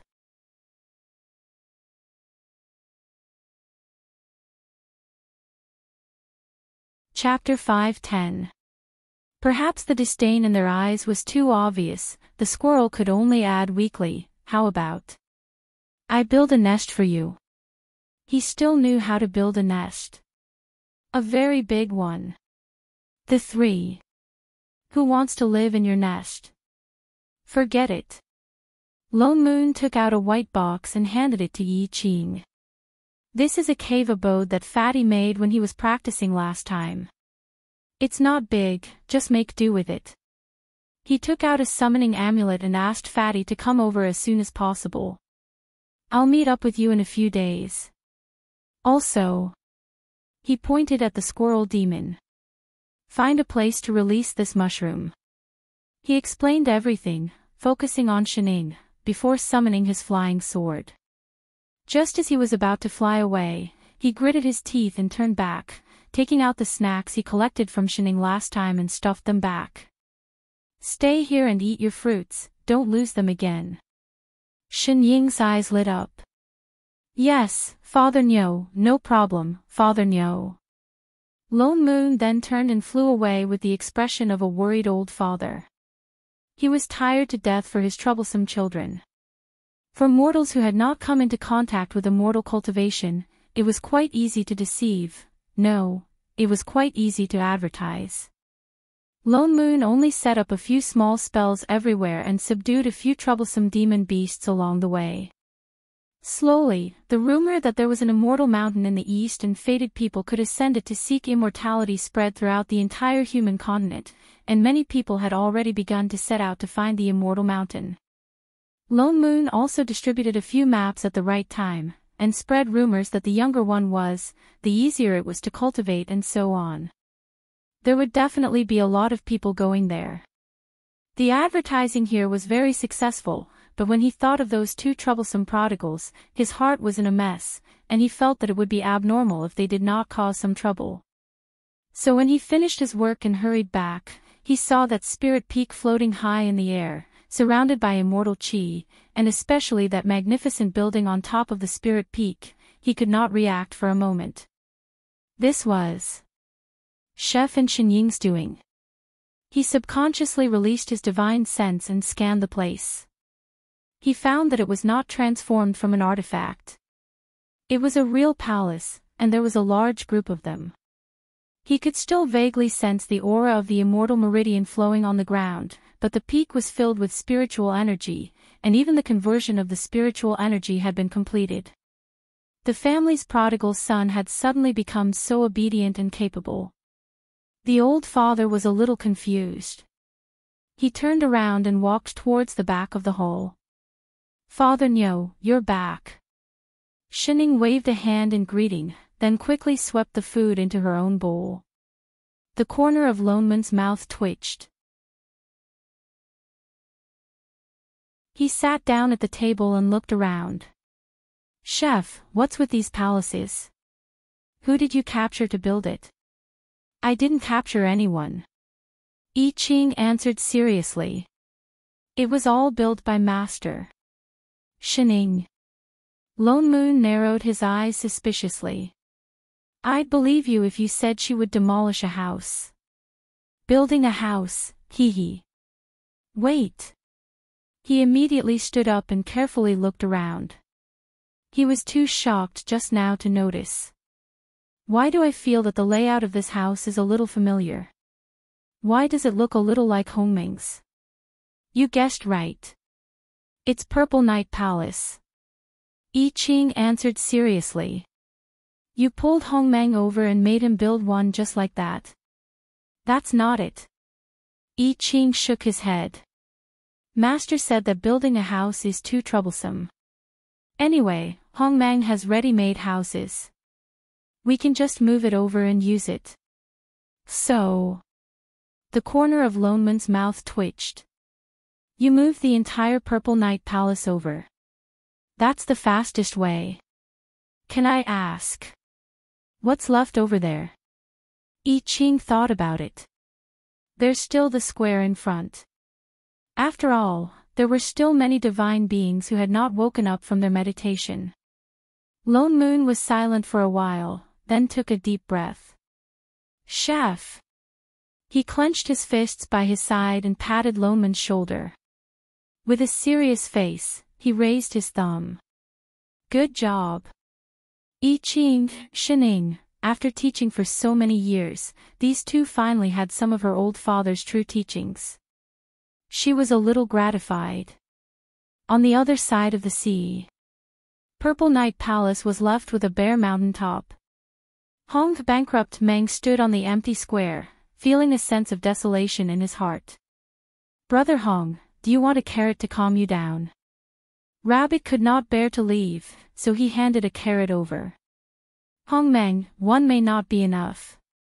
"It's all right, I'll give you a basket." With the housing problem solved, Lone Moon had a peaceful meal. He was just about to ask about the spirit chi here. After all, Purple Night Palace was originally Hongming's palace. This place should be filled with God power. Cultivators definitely could not withstand God power directly. Even immortal chi was not very suitable at the beginning of cultivation. Actually, spirit meridians were the best. But this plane had just been opened. Immortal meridians and God power were everywhere. Spirit meridians, which were relatively rare, were hard to find. He was still thinking about what kind of array to set up after planting the immortal meridians to convert the immortal chi into spirit chi. He did not expect Chef and the others to solve this problem in advance. Just as he was about to speak, Fatty walked in. Seeing him, he was instantly delighted. "Master, you're back." He walked over quickly. Behind him, a small figure carrying a basket followed. Lone Moon nodded. He glanced at the figure beside him and turned back to look at Chef. "Why is this mushroom still here? Didn't you release it?" The one beside Fatty was that squirrel demon. I'm very useful." Mushroom stepped forward and hurriedly said, "I know how to grow mushrooms." "Who wants your mushrooms?" Lone Moon frowned. "Master, the mushrooms it grows have the effect of converting immortal chi." Fatty hurriedly explained. "The spirit chi here is all converted by the mushrooms it grows. It can convert immortal chi." Lone Moon was shocked. He turned to look. There were indeed a few mushrooms growing in the courtyard. One look and he knew that they were created by sorcery. They were emitting faint spirit chi. What's going on? How could demons have such an ability, unless, it's not an ordinary demon, Ching said in a low voice. Lone Moon scanned the squirrel demon from head to toe. He raised his hand and conjured a seal. The squirrel's body shook and instantly changed back to its original form. The basket in its hands fell with a thud. It happened to cover its body and its big tail. The squirrel began to struggle in a panic. Fatty hurriedly opened the basket and rescued it. It seemed to be scared out of its wits. It quickly climbed onto Fatty's shoulder and hid behind him. It stared at Lone Moon with a pair of big, teary eyes. It was the size of a palm. It was indeed a squirrel. But why could it create a mushroom that could convert spirit chi? Fatty, bring it over. He wasn't shinning. Was it so scary? Don't be afraid. Fatty comforted the squirrel demon. He then carried the squirrel down from his shoulder and brought it over.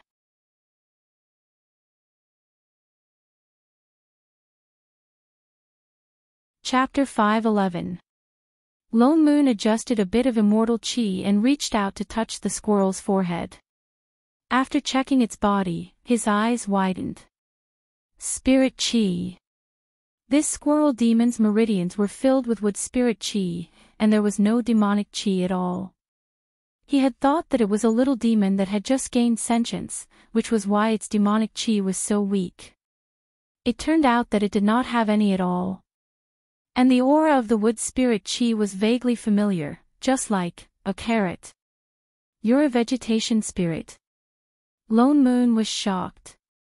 Only vegetation spirits could communicate with all plants, so it was not strange that they could create mushrooms that could convert spirit chi. But he immediately denied it. No. I'm really a squirrel. Didn't it eat a big pine nut? Shining suddenly said. Lone Moon paused and then reacted. You've eaten vegetation spirits before. Vegetation spirits actually did not have a specific shape. After gaining sentience, they could change their shape according to their own will, like a carrot. It was only because Shining kept calling it a carrot that it grew more and more like a carrot. The squirrel said that the big pine nut that Little Flower gave it to eat should be a vegetation spirit that had not yet gained sentience.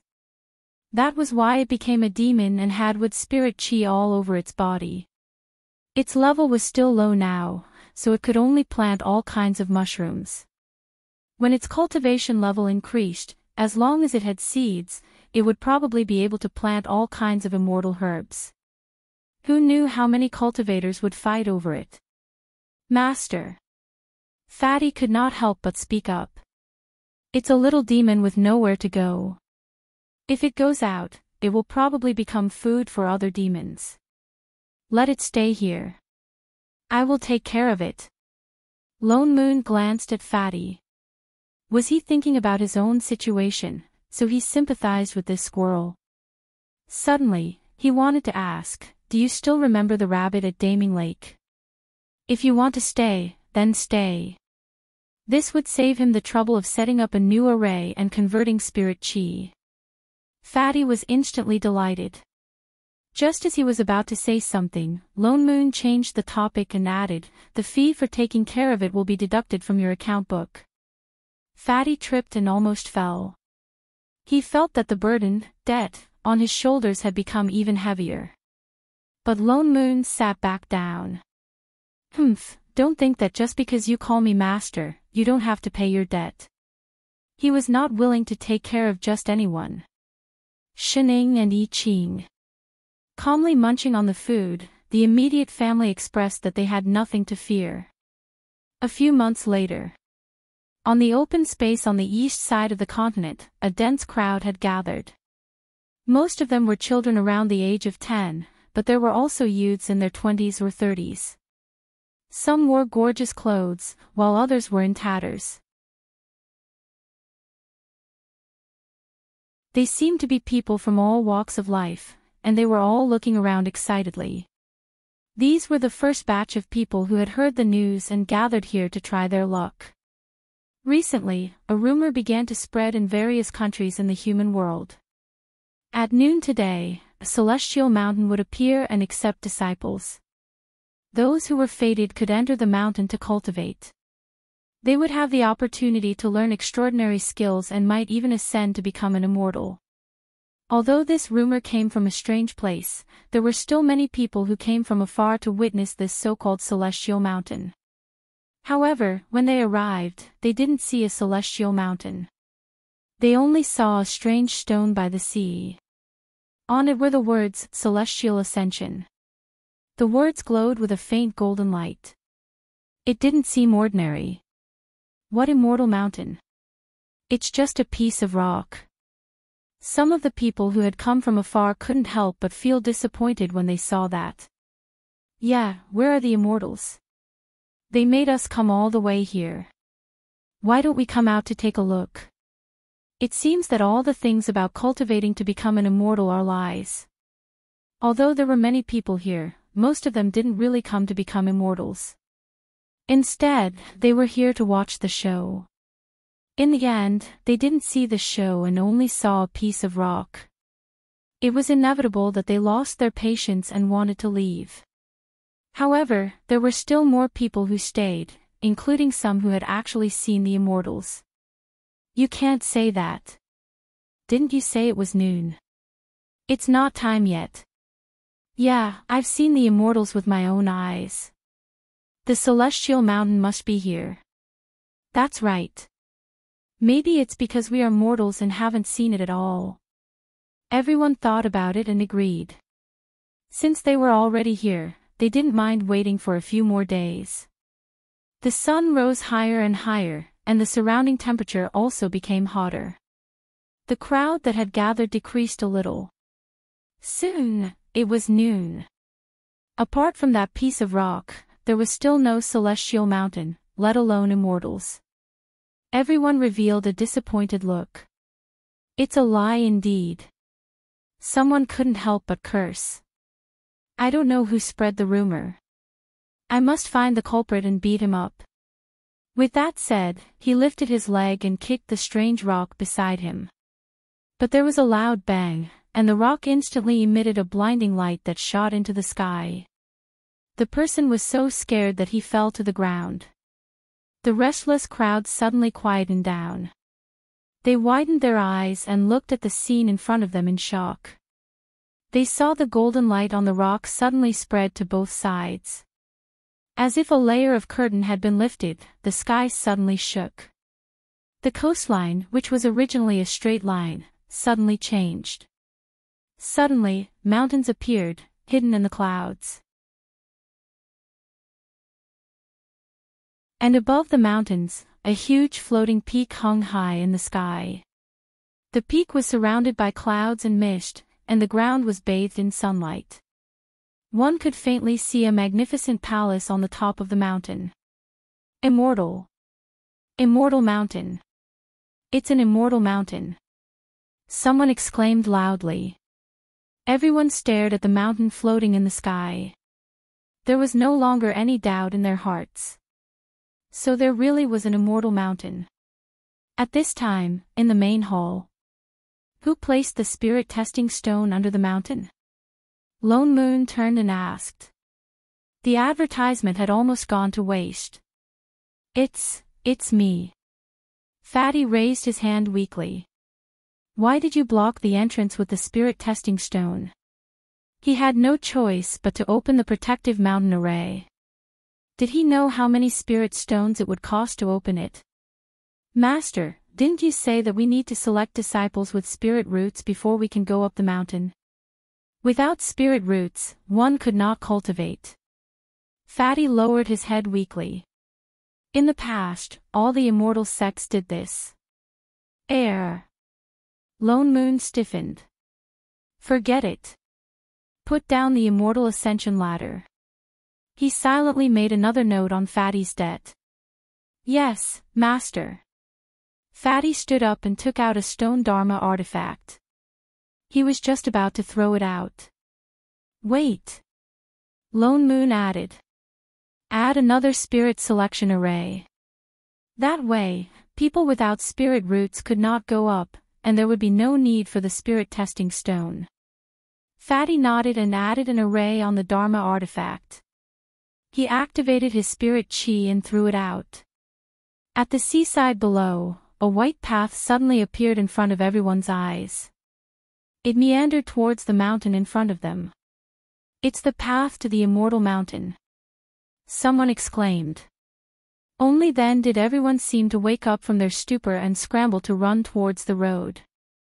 But the moment they stepped on the path, some people ran further and further away, while some people whizzed back to where they started. No matter how hard they tried, they could not pass.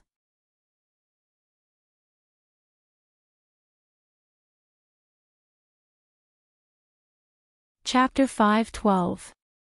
Everyone tried many times to no avail. Only then did they remember that the rumors said that only fated people could enter the immortal mountain.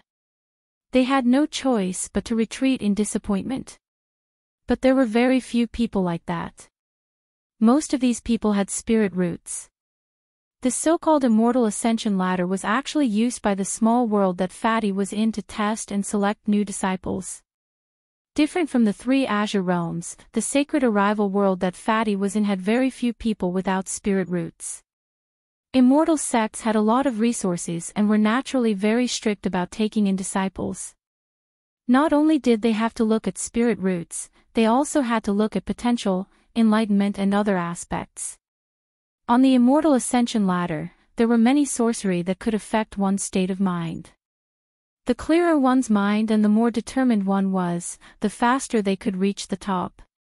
Indeed, the people who had originally rushed up the immortal ascension ladder at the same time had already created quite a distance between them. The people who had originally been in front were all young and strong men. In less than 7 minutes, most of them had fallen behind. Moreover, most of them were panting and sweating profusely. But the women and children who had fallen behind had caught up. Especially the children who were under 10 years old, they did not look tired at all. Instead, they looked back curiously at the seemingly breathless adults. After a quarter of an hour, apart from the 5 or 6 adults who were in front, the rest were all children. "How much longer do we need before we can come up?" Lone Moon asked casually. Fatty glanced at him and said, "We might need another hour." "That wouldn't take too long. It should be over soon." Where are those 2 rascals?" He turned around and realized that Chef and Shining were not in the main hall. "Master, have you forgotten?" Fatty reminded him. "It's noon now. They went to have lunch." The corner of Lone Moon's mouth twitched. "Motherf *Ker, these 2 rascals, Father Nyo, it's time to eat." Just as he was thinking, Chef's voice sounded in his ear. "Oh, there's no need for Fatty. I didn't cook for him." "All right." Seeing that they still knew to call him, he would not deduct their food expenses this time. Fatty, why did he send a voice transmission as well? He did not want to know. The distance between the people on the immortal ascension ladder increased. The people at the back looked more and more pathetic. Some of them could not even stand. Many people chose to give up and turn back. However, the moment they turned around, the immortal ascension ladder automatically teleported them back to the seaside. Hence, there were fewer and fewer people on the immortal ascension ladder. This was also Lone Moon's initial thought. The main purpose of the people he chose this time was not entirely to establish a sect, take in disciples, and teach them immortal cultivation. Instead, it was to pass down cultivation techniques to the human world. Therefore, not only did these people have to learn it, but they also had to pass it on to more people in the future. This allowed the human race to have the ability to protect themselves in the primordial world, where the heavenly Tao had yet to be completely established. In modern terms, it was to let some people get rich first, and then lead everyone to get rich together. Therefore, there was no need to recruit too many disciples, just a few would do. However, they were all going to become grandmasters in the future, so the selection process was naturally very strict. 15 minutes later, there were only a few figures left on the immortal ascension stairs. Most of the children were around 10 years old, and upon closer inspection, there were 20 to 30 of them. Next were young women, and there were only about 10 of them left. The ones with the least were the strong men who had been the fastest at the start.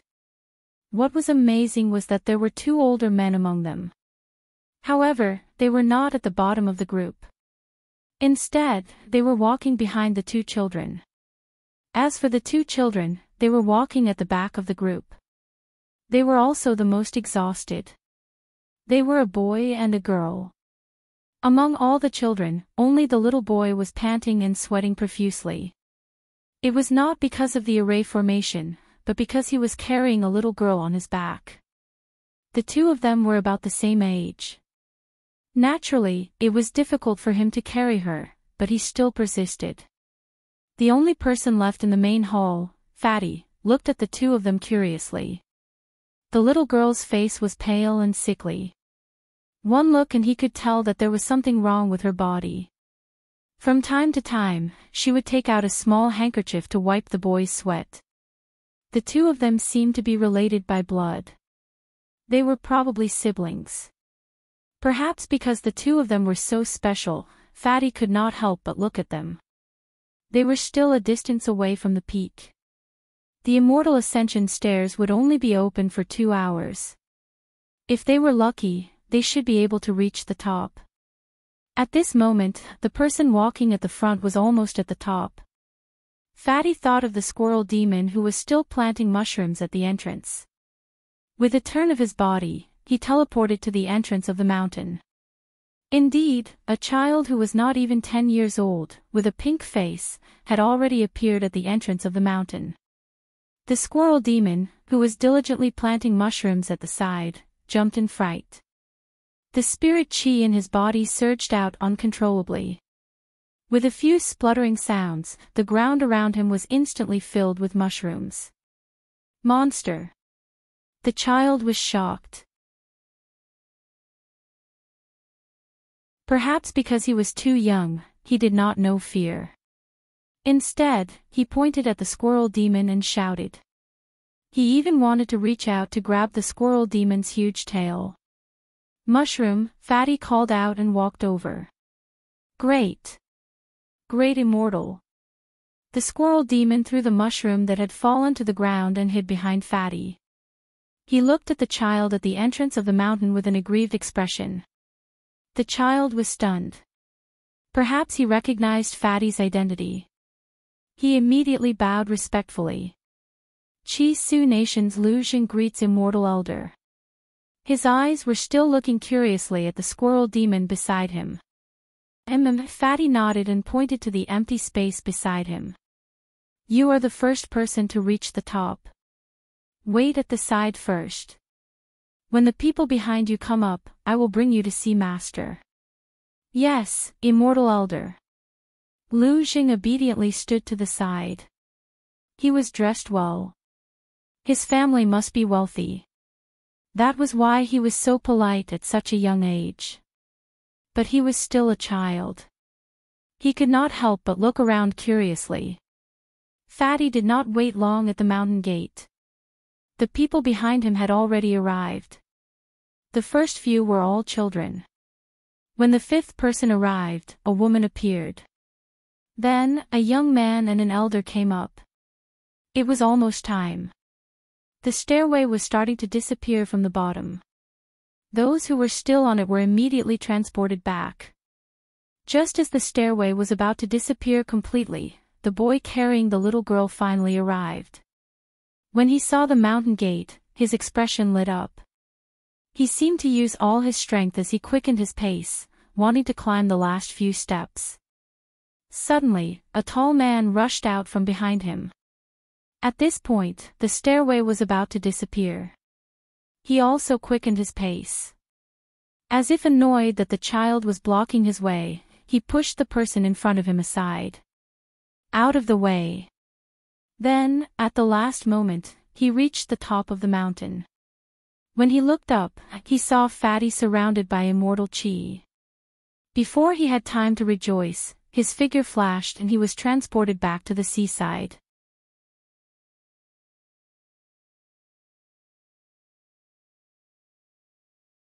Chapter 5:13.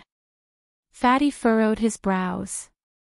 He could have come up with the two kids, but he had taken the unnecessary step of pushing someone else. If mortals fell from here, they would be smashed to pieces. But the immortal ascension ladder could not harm anyone, or they would be teleported out. People with such evil intentions could not be accepted into the sect. He immediately cast a spell to summon the children who had fallen off the immortal staircase back to the immortal staircase. He retreated a certain distance and sent a sliver of immortal chi to the immortal ascension ladder, delaying the disappearance of the ladder. After all, it was pardonable. He would give them another chance and see what choice they would make. Unexpectedly, the child only hesitated for a moment before continuing to walk towards the mountain gate. His eyes were resolute, and he did not let go of the little girl on his back. He really managed to reach the top of the ladder before it disappeared again. Fatty kept the immortal ascension ladder and closed the protective array outside. The people on the beach watched as the entire immortal mountain started to disappear. Fatty turned to look at the only 9 people who had climbed up. Since you can reach the immortal door, you are fated to be immortals. Follow me now. I will bring you to meet the immortal elders who will be teaching you immortal arts in the future. Teaching us immortal arts. Then they will be our masters in the future. Someone said excitedly. Fatty paused and thought about the 3 people in the back hall. Lone Moon had not acknowledged him as his disciple all these years, Yi Qing had never accepted disciples, and Lady Shin. Forget it. He replied, you should call yourselves exalted masters.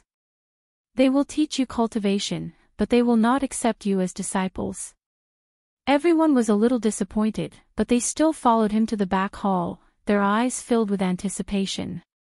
Considering the image of the sect, Fatty calculated the time and even specially brought everyone around in a big circle before arriving at the rear hall.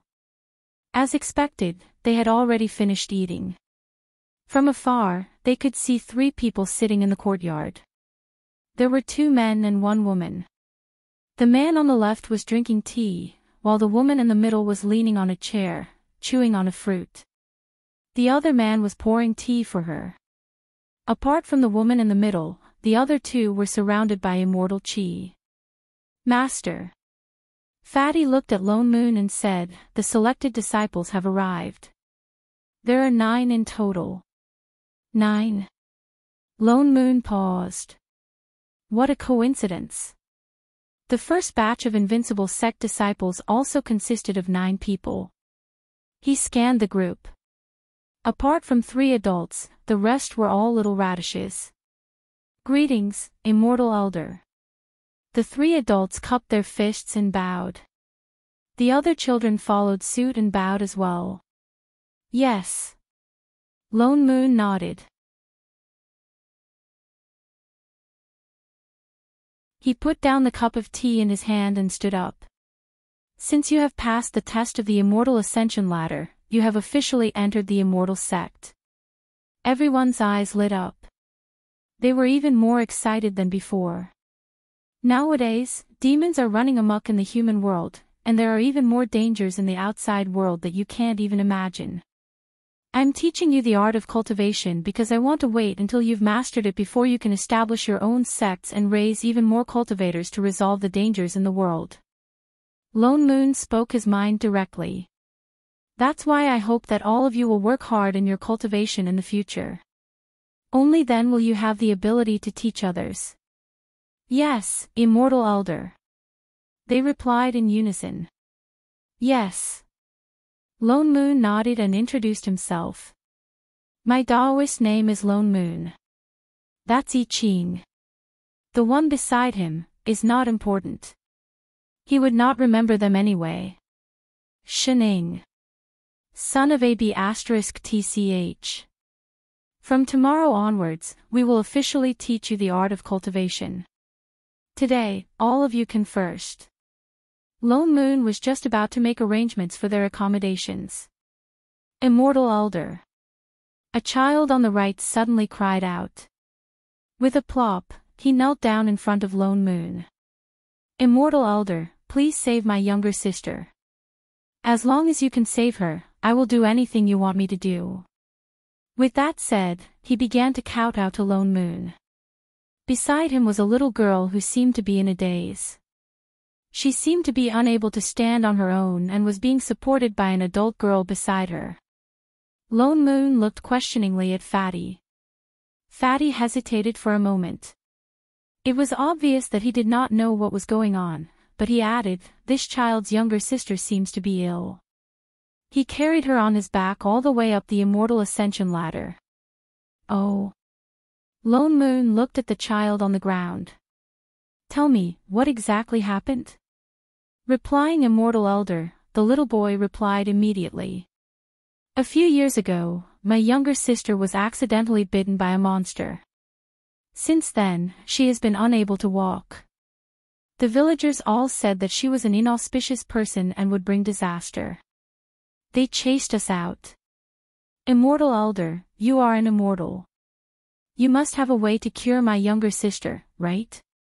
I beg you, please save her. You climbed the immortal ascension ladder just to cure her. Lone Moon glanced at the little girl and fixed his gaze on her legs. He could tell at one glance that her legs had been invaded by demonic aura. That was why they had become like this. However, it was not very serious. Yes. The little boy nodded vigorously. Then what if I let you choose between cultivation and curing your younger sister? Lone Moon asked. The little boy was stunned.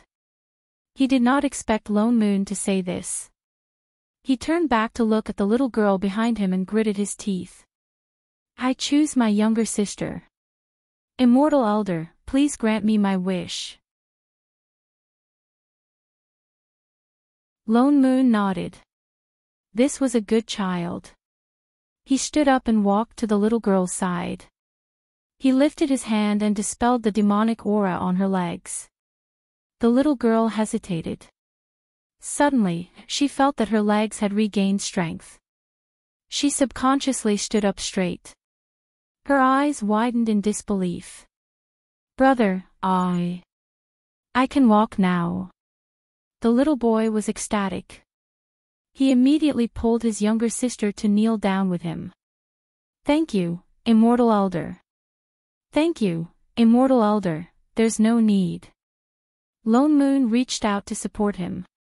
You're so young. For you to go so far for your loved ones, you can be considered. He had wanted to praise him, but he suddenly felt something strange in his hand. Alarmed, he pulled the little boy up and examined him carefully. He even released a wisp of sword chi. Indeed, in a short while, he felt a tiny trace of sword chi rebound from his body. Holy shit, an innate sword embodiment. He actually had the same constitution as Chef. This was an innate sword cultivator's constitution. The kind that would not go astray. He immediately pulled the little boy back and said seriously, I've decided to take you in as my disciple. Come, call me master. With that said, he shot a look at the master and disciple behind him. Shining, Ichin, Fatty, didn't you say you wouldn't take in disciples? Fatty felt bitter. Lone Moon did not expect that he would meet an innate sword embodiment just by doing some advertisement. Thinking of the teaching history that he had been through, his stomach filled with bitterness. Forget about the body cultivators in the sect. The only one who taught diligently, Fatty, was an innate sword cultivator. This innate sword embodiment was practically here to save his worldview. Lone Moon finally saw some light at the end of the road for sword cultivators.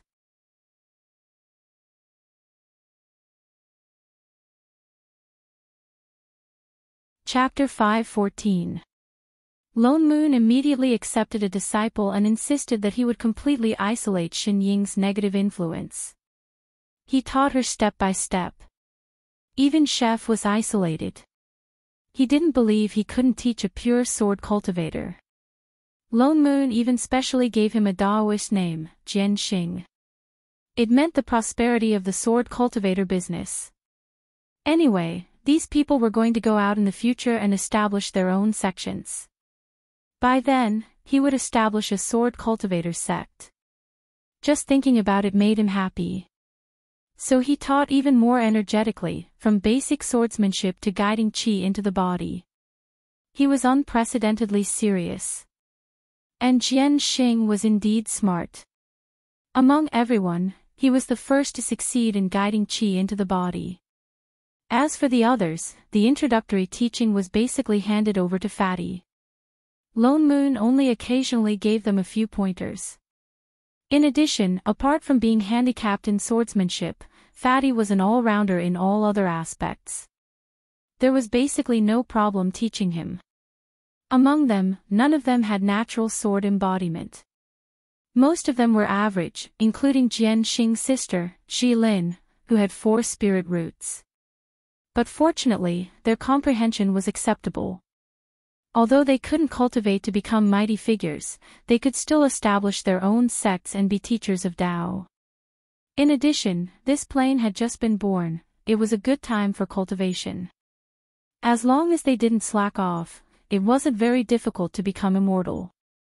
Fatty was obviously much more reliable than Lone Moon, who had fallen into the sword cultivator syndrome.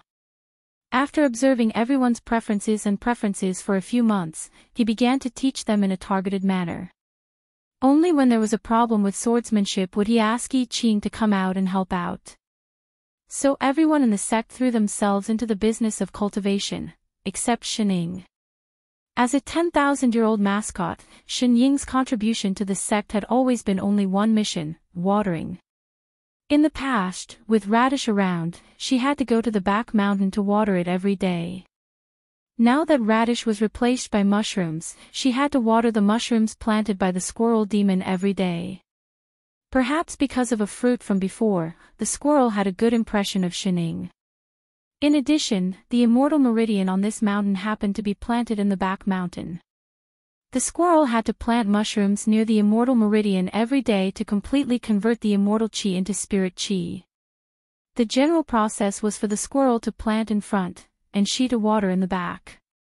After planting, she nibbled on her fruit, and he ate his pine nuts. It was a tacit understanding.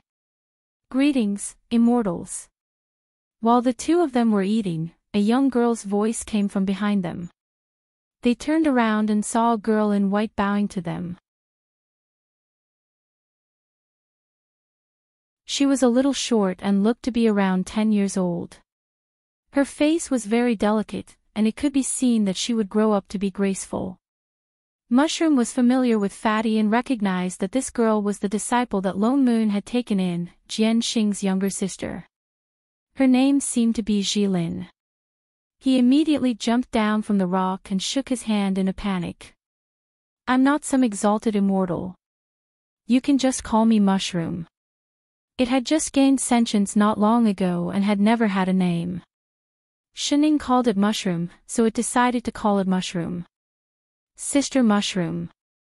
Zhi Lin readily accepted her advice and called out sweetly. She turned to look at the person on the rock and asked, "How should I address this sister?" Shening paused for a moment before replying, "Shening." Sister Shen. Zhi Lin called out as well. She looked at her a few times curiously before saying, "Exalted Guru Hui asked me to come to the back of the mountain to pick some spirit herbs for refining elixirs. I wonder if the two of you can, go ahead, go ahead." Mushroom waved her hand generously. "Since Huizhe ordered you to, just go ahead and pick." "Thank you, sisters." Her smile became even sweeter. She nodded at the two of them and turned to walk towards the spirit herbs on the ground. She began to pick the spirit herbs she needed seriously. Mushroom could not help but look at her curiously. She was a demon and most humans were afraid of demons. So even though Fatty had explained that she was just a good demon who had just started cultivating, these disciples would still subconsciously stay away from her. so she could only follow Shining to plant mushrooms. Jilin was the first among the 9 to take the initiative to talk to her. She could not help but feel a little happy and looked at her a few more times. But she realized that the more she picked, the closer she was to the edge of the immortal meridian. Mushroom panicked and immediately reminded her, "Wait. You can't pick those mushrooms." Jilin paused and then retracted her hand. She turned back and smiled. "Sorry, Sister Mushroom. I thought they were spirit herbs too." "It's all right." Mushroom did not mind. Shining, who was at the side, jumped down from the rock and dusted her butt. "I'm done watering them. Mushroom, I'm going back to eat." "Oh, okay." Mushroom nodded and smiled at Jilin again before following her. "I'm going to look for Huizhe too. Goodbye, sisters." Jilin also waved at Mushroom politely, but her gaze landed on Shining at the side again. They did not know before they started cultivating. They thought that she was a great immortal guru like the other 3. But after they guided the qi into her body, they realized that this Shining did not have any immortal qi. However, the High Masters had a very special attitude towards her. Especially Guru I Ching, who would occasionally come to give them pointers. He was almost inseparable from her. So they became even more curious. But she did not seem to like to talk much. Jilin took a closer look. Something flashed in her eyes. Then she turned back and continued to pick the spirit herbs. Perhaps because he was addicted to teaching disciples, Lone Moon did not come to the rear hall to fight for food with Shining recently. Without the control of the elders, Shining completely let herself go. She finally lived a few years of eating and sleeping, eating and drinking without anyone caring about her. And the 9 disciples who accompanied her as immortal cultivators also improved very quickly in their cultivation. In just a few years, they were almost at foundation establishment. Jian Xing even reached the late stage of foundation establishment. He was just one step away from core formation. Lone Moon estimated the time. It was time for them to go out and gain some practical experience. "But, me?" Shining paused. "Yes, you and Fatty bring them there together," Lone Moon said seriously. "Why? Why her?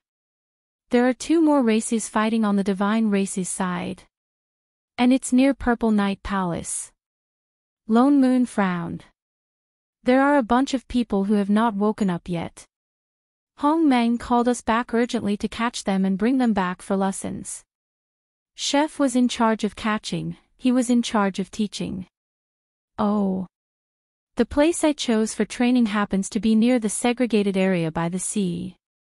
Although with Fatty's cultivation, there is no danger. But after all, the rules of this plane have not been formed yet. And these disciples are going out for the first time. You go just in case."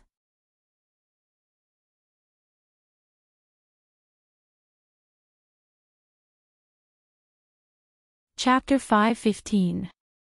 Lone Moon continued, "Don't worry, we'll be back in no time.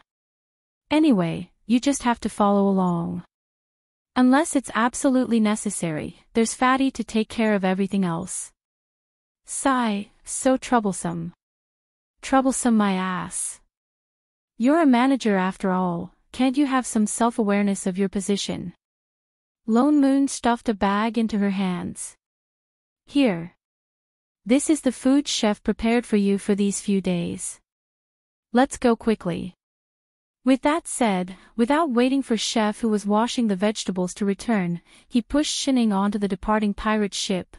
Oh no, the spirit ship. "Shining, Miss Shin." Fatty immediately waved at her. Perhaps because she was too much of a homebody, the 9 disciples in the sect only saw her once on the day they entered the sect, so they all turned to look at her curiously.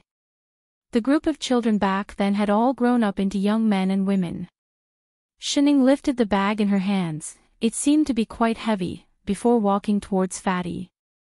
The place Lone Moon chose, to be precise, was outside the isolation zone of the human race, on a huge island.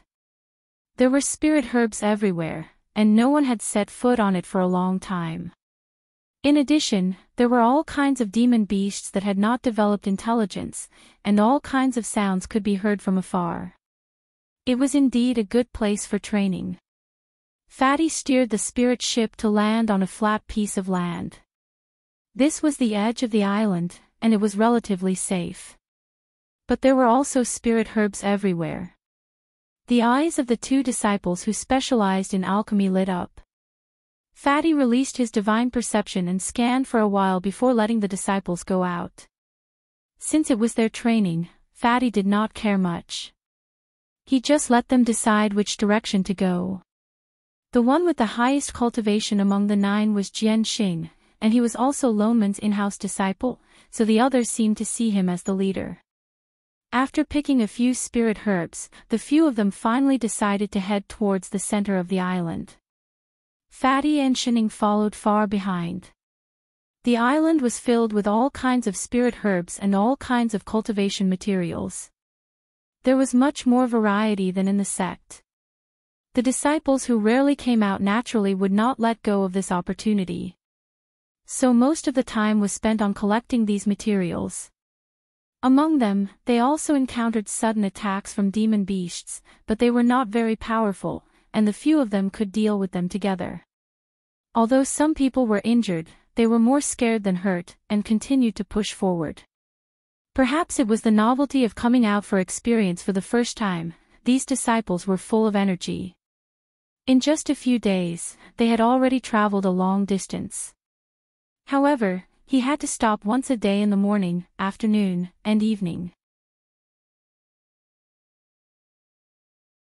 And it was Fatty who forced them to stop, for no other reason than, it was time for Shining to eat. Fatty knew how punctual Shen Ying's mealtime was. Basically, it would not change. These disciples had already abstained from eating, so they didn't need to eat. In addition, there were only a few of them, so they naturally couldn't split up. Thus, they could only stop and wait. At the start, the disciples were busy gathering all kinds of spirit herbs and materials, so they didn't think much of it. But slowly, what needed to be harvested and what needed to be collected was more or less done.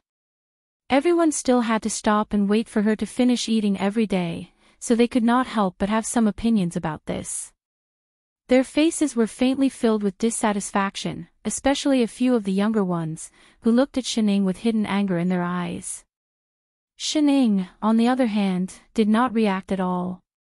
It was as if she could not feel the resentment of the crowd.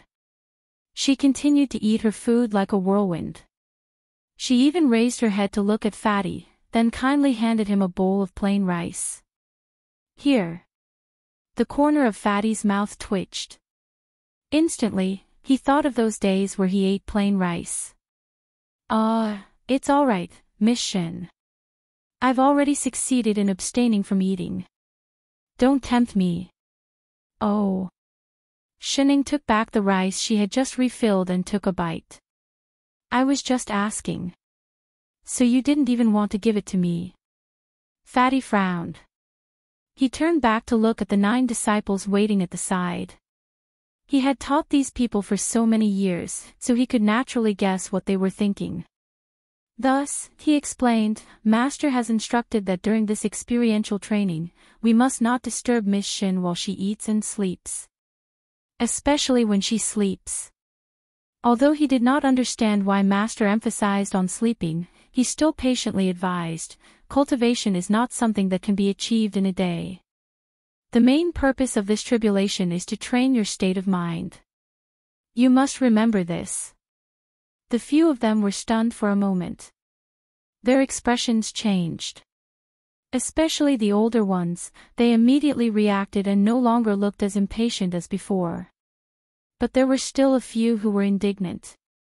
When they entered the sect, they were not old to begin with. They had not experienced much. After these few years of cultivation, they were only in their teens. They became cultivators above mortals in one leap. Their state of mind had become too arrogant. Although they did not dare to say anything due to Loneman's instructions, they still blamed Shining for delaying their time. They continued walking like this for a few days. After stopping to eat once again, a female disciple finally could not take it anymore. She walked over with a bottle of elixirs and said with some anger, "Here, this is an abstinence pill." Shining paused and turned to look at her. There was still half a mouthful of rice in her mouth, chewing it with bulging cheeks. "Zu." Fatty stood up angrily. He had clearly told her that this was Master's order. Exalted Master Huizhe. Zu looked at Fatty with some grievance. With this, she doesn't have to stop to eat. One abstinence pill could make one not hungry for a month. Fatty was about to reprimand her when Shining glanced at the bottle in her hand and replied, "I don't eat mylar." "What mylar?" The other party faltered for a moment and immediately realized that she did not want to eat it. "I'm doing this for your own good. If you eat this, you won't have to go through the trouble of stopping to eat." Zu was getting angrier. "Why aren't you eating it?" "Because it doesn't taste good." Shining replied matter-of-factly. "You." Zu was so angry that her face turned red. She thought that she was deliberately finding fault. "You're too much, you're delaying everyone's time, you, enough." Before she could finish, Fatty directly cut her off. His usually kind face had a rare darkened, and he unknowingly released some pressure, looking at Zu with some anger. "I've said it before, Miss Shin's 3 meals a day were personally instructed and agreed by Master. It's not your place to object." Zu froze instantly, as if frightened by Fatty's sudden change in expression. She took a few steps back. Fatty then turned to look at the others. "Also, Miss Shin's cultivation level is high and her status is even more extraordinary. Since all of you are cultivating in the sect, you shouldn't have the slightest bit of disrespect towards her, otherwise the consequences are not something you can bear." How could he not tell that the reason why Zu dared to take out the abstinence pill to offend her face was actually because she saw that Shining did not have a shred of immortal qi on her and did not abstain from eating. She thought that her cultivation level was not high or that she was just a mortal. What a joke. A mortal who could make an ancient ferocious beast cry with one slap, who could afford to offend her? So he simply pointed it out, in case they did anything stupid in the future. You're tuning into the LoveLore Library YouTube channel. We're so grateful for your support and don't forget to subscribe to join us on this incredible journey through captivating stories. Your generosity through donations truly makes a world of difference, as it's the primary source of revenue that allows me to expand and enhance this channel for you. Thank you from the bottom of my heart for being a part of this adventure.